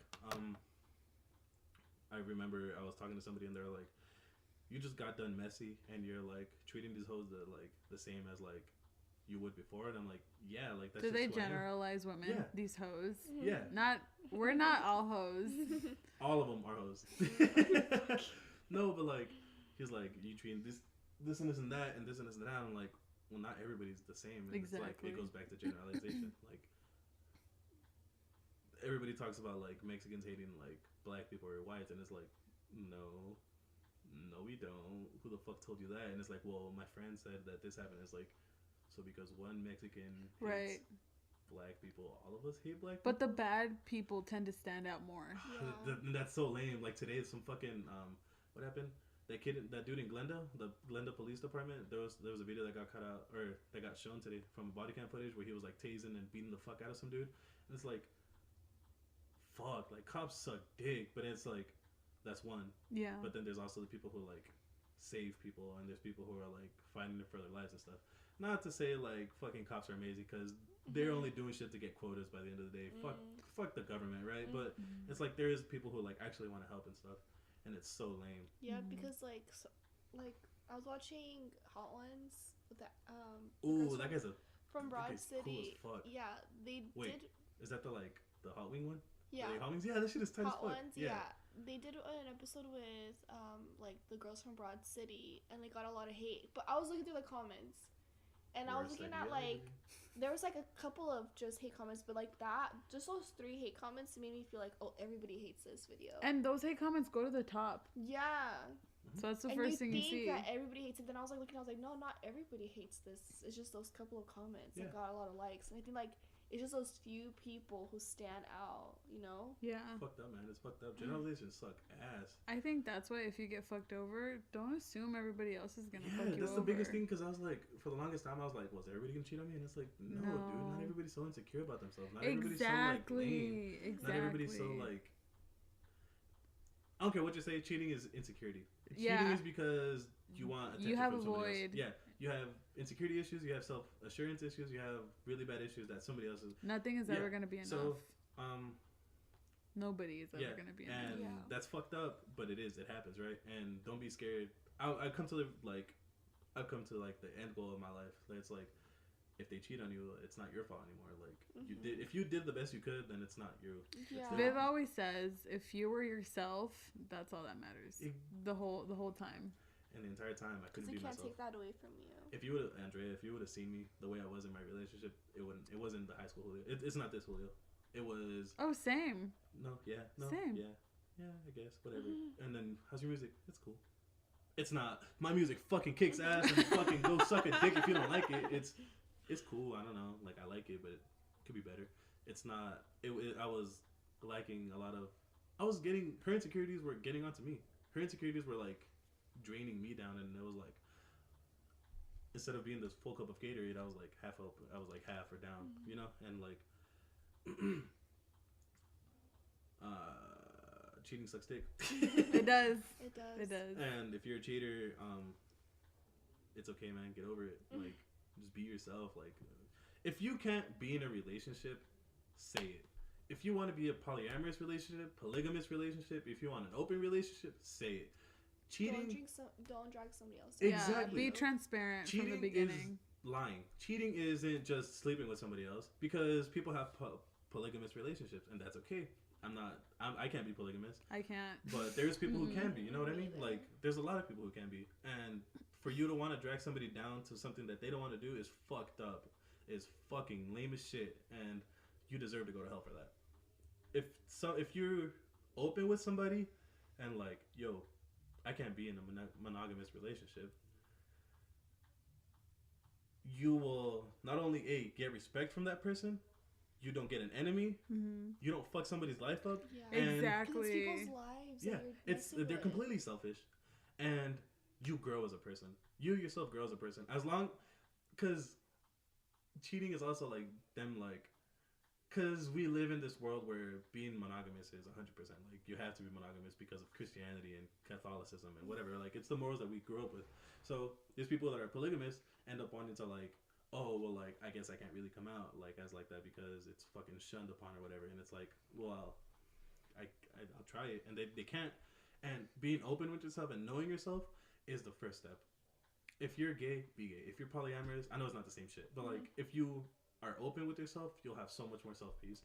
I think what you said, how her insecurities were rubbing off on you, if you cheat on that person, you're gonna ruin everything. Self-esteem. If I show you the people that she did it with, I know I don't look. I am a 9 out of 10. I don't care who tells me anything else. I'm an 8 out of 10, 9 out of 10. Person, like, appearance-wise, I'm hot as shit. Nobody can tell me otherwise because that's what I think, right? Right. If I was ugly, I would say it, but I'm not. Alan, everybody reassures me that I'm not fucking ugly. These girls that fucking talk, whatever, right? I have my own reassurance to know that I'm not ugly. Because you're confident in yourself? Yes. Shout out. I'm just kidding. But if, like, I showed you these people, it literally, like, fucked my self-esteem so bad where it was like, am I that ugly? Am I that ugly? Well, don't to be compare like that? yourself. That's the thing. And that was, like, the biggest thing, comparing myself, right? Like, it was like, fuck. That's where most fucking insecurities come from, because you start comparing yourself to other people. But then, and I'm over it now, but back then it was like, fuck, I'm as ugly as this guy, and it's this, and it's like, first of all, no, you're not. And it's like, and even if you are, what? Like, she still cheated on you, not because they were hotter or anything, it's because she wanted the attention. She wanted this, and she wanted that, and that has nothing to do with me. And if you're getting cheated on right now, dip. Dead ass. Fucking dip. They're not gonna change. They're not gonna change, and if they do, it's not gonna be because of you. It's because they want to change. You can't change anybody, but they can change themselves. Exactly. You can change yourself, but you can't change anybody. Also, if you're in a relationship and you're ready for something serious and they're not, dip. Fucking walk away. Dip. Literally, no amount of effort that you put in, no matter how easy you put it, no matter, fucking walk away, because you know what? You realize who the fuck you are and what you have to offer, and you find better people. If you're in a relationship and you have one doubt, dip. Fucking dip. Why stay with somebody that you have just one doubt? Yeah. It's a wrap. If you have any doubts on anybody, just dip. If you have a doubt on your friend, address it. Fucking address it. You know how many times me, Alan, and Ricardo have fought? Me and Ricardo didn't talk for 2 years because of it. We didn't talk for 2 fucking whole years. Me and Alan didn't talk for 6 months because we both had problems. And we addressed them. We thought we couldn't be friends. And we weren't until we grew up. Mm-hmm. We all have grown up. I think we grew up. That's why me and Viv came back together. Me and Ricardo, or not me and Ricardo, me and Alan had the biggest fucking falling out. Fucking crazy. I wanted to fucking fight him. I literally wanted to beat his ass. For real, like, I couldn't see him without getting just, like, infuriated. And then one day I was like, why am I mad? Mm-hmm. Like, whatever I was mad about, like, is bullshit. Like, we need to talk again. Yeah. So I called him up. I was like, bro, let's fucking talk. Like, this is stupid. He was like, yeah, man, okay. So then he came over and we fucking talked. And then for, like, the first, like, 2-3 months, like, we were trying to get cool, but whatever. And then it was, like, back, like, normal. Like, he literally shows up to my house randomly. I'm laying naked on my fucking bed, and he's like, yo, what up, bitch? And I'm like, dude, what the fuck? Like, knock or tell me you're coming. He's like, nah. I'm like, all right, cool. Hey, man, how you doing? And it's, like, random days, or, like, he'll hit me up, or, like, we'll go to the gym. We go to the gym every other day, or every day. And we're like, all right, let's go. And it's, like, me and him, or me and Ricardo have passed, or me and Dre, and me and fucking, like, me and my friends have passed, like, family. Like, we're fucking family. That's why MTN is my family, like, 100%. Like, we have passed the point of friendship, and we're, like, he can literally ask me to sleep. I'm like, take the couch. Take my bed. I'll take the couch. Or if any one of my friends is like, yo, like, my mom kicked me, I'm like, fucking take my bed, and I'll take the couch for a couple of nights, and we'll just switch or something, like, until we find something. Until you can do something, you know what I mean? Mm-hmm. And it's like,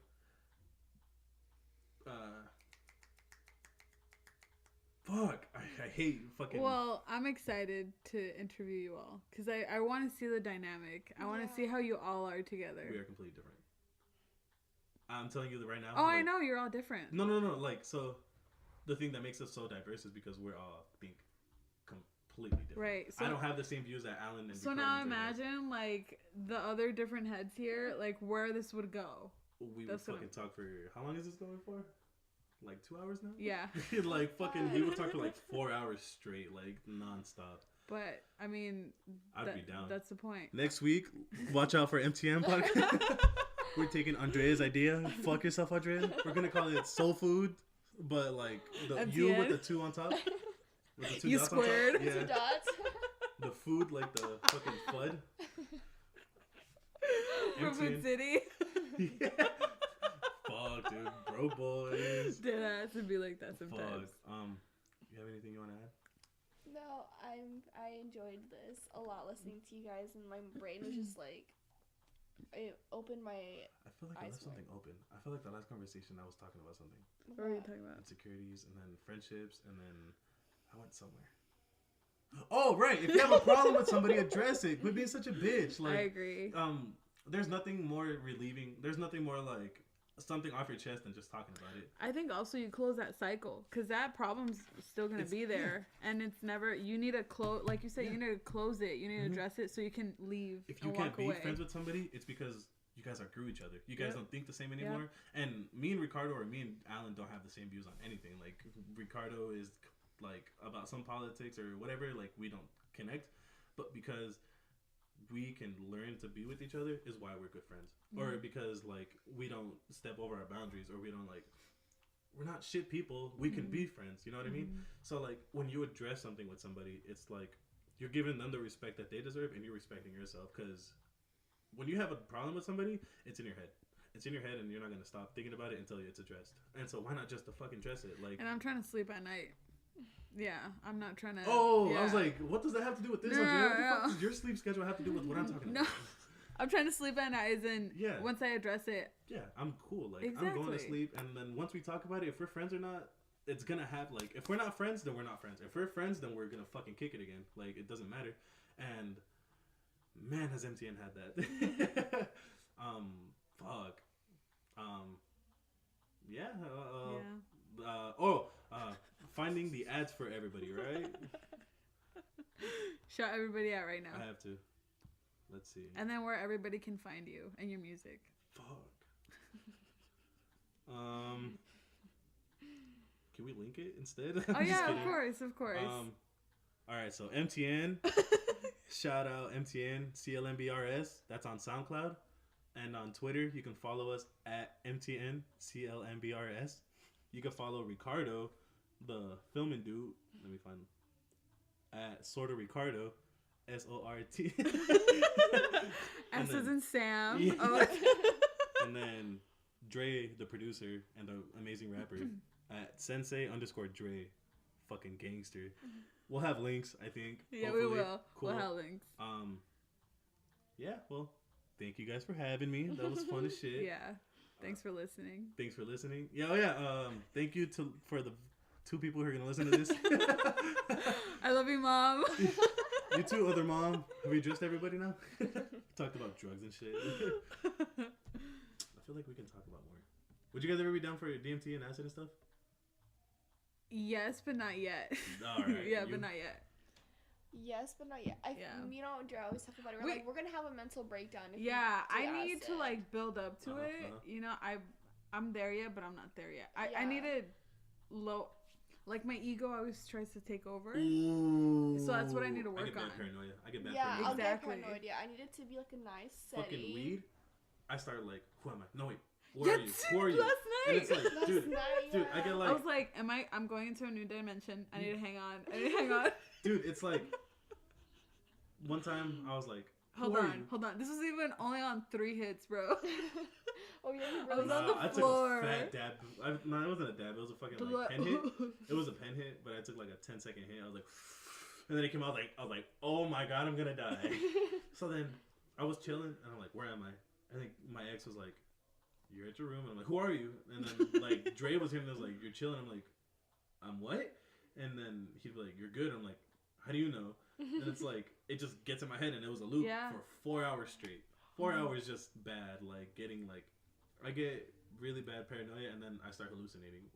Like with marijuana, like with weed, like if I smoke enough, like I'll literally hallucinate. Mm-hmm. I'll literally be tripping out and like go through like ego death or like same. Well, not ego death because that's like through acid and shit. No, right? I feel like I had weed hits me crazy strong. Same.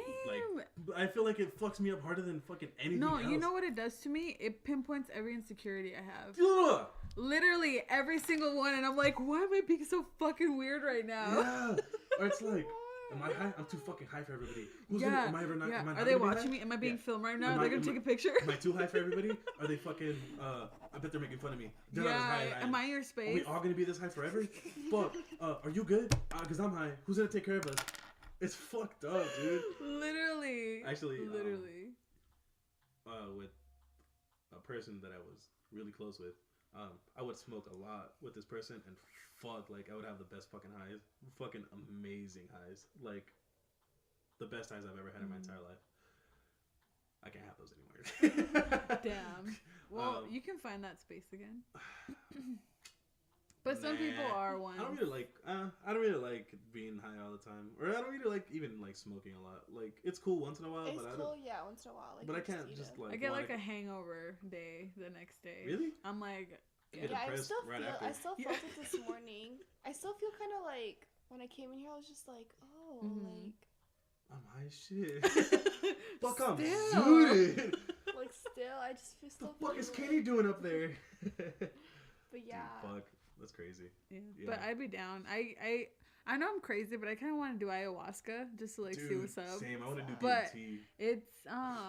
It's literally Well, ayahuasca is DMT. yeah, and oh yeah, that's right. It's a form of DMT. And you just get remember Is it 15? Is that one also 15 minutes, or is that the one that's like hours? that's ours. Oh nah, see, I want the 15-minute one. I want to fucking be in my own head for like years and then come out and it's like, oh, it's 5:15. Yeah. I want that one. Well, that stuff one. like that. Remember, I told you it was a guy who was addicted to, I think, heroin or like crack or something, Okay, yeah. and he took ayahuasca. But he went to Brazil. Like he flew out to yeah, Brazil. you can't take it and- here. You have to go to Brazil. Yeah, well, And they have like a ritual. Yes, exactly. So he was like, I was doing the ritual and I was there, and then I took the drug or the ayahuasca, and then something in my head told me, just go do one more hit. One more hit of coke. Just the last one, and you'll never do it again. You're taking this and you'll be fine. So he goes back to his backpack, leaves everybody that went to a forest, goes back to his backpack, gets out a hit and does it, and then he's like, wait, I flew all the way out here. I paid for my ticket. I paid to come have this experience, and just to fucking do it all over again, like, what the fuck am I doing? But that was his whole high.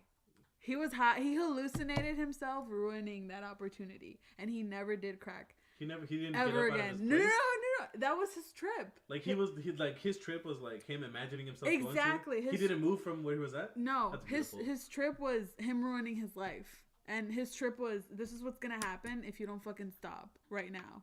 And he never did it like, when ever again. He thought he was moving. He wasn't moving at all. No, he was That's tripping. tight. He was tripping, That's literally. crazy. So the DMT, they call it the spirit molecule, and like you can smoke it or you can take it in ayahuasca. Well, you can't smoke it. You vaporize it, right? And I'll show you guys a video right now where this dude, everybody has the same crazy trip, right? Where they meet like these entities and stuff, where they like, it's like a 15-minute high, but it's the most condensed high you'll ever experience. And like the dude fucking like rips it, and then he's chilling, and he's like fuck it, one more, and he takes like another like, I don't know how much, like 30 milligrams. I don't know what the fuck like the quantities is, but he takes another hit, and like he just like fell back, and he felt like he was just aging. Like he like lived himself like growing up and then dying and like being in like this fucking like place of entity where like everybody's just like fucking where everybody's just like, you can't see anybody but you can feel everything, and like you just feel like at peace. And they're like, he was like, fuck, I need to go back there again. So he woke up and he was like, fuck. So he smokes it again, and then he goes back to like where he was at, and they're like, he was like, I want to be here with you. I kind of want to end myself just to be here. And he was like, no, you'll be here eventually. Find out what you need to do back there. And like he came back to reality, and it was only like 30 minutes the whole high, and he was like, I need to live for something. It's crazy, man. That's crazy. I want to do that, but I don't think I'm ready yet. Yeah. Oh, really dude, I don't feel like letting go of this person that I am right now. Like Yeah. That's what it is, right? Like letting It's go a of who death. you are right now. Yeah. It's like dying and then coming back as somebody Exactly. different. Re-experiencing. And I want to feeling know things what differently. this me is capable of. Exactly. I feel like this me isn't even close to like starting it. Yeah. So if I would do DMT or something right now, it would ruin it. Yeah, that's what exactly. I'm not ready to close the door yet. Exactly. I'm just like, Yeah. I can do stuff still. Just Exactly. let me be this person for a little bit more. Let me be this ego. Let me be this. Let me be Julio Yes. for now, and then I'll fucking trip out as much as I can later. Yes. Exactly. Crazy, man. Life is beautiful. It is beautiful. All right. So with that,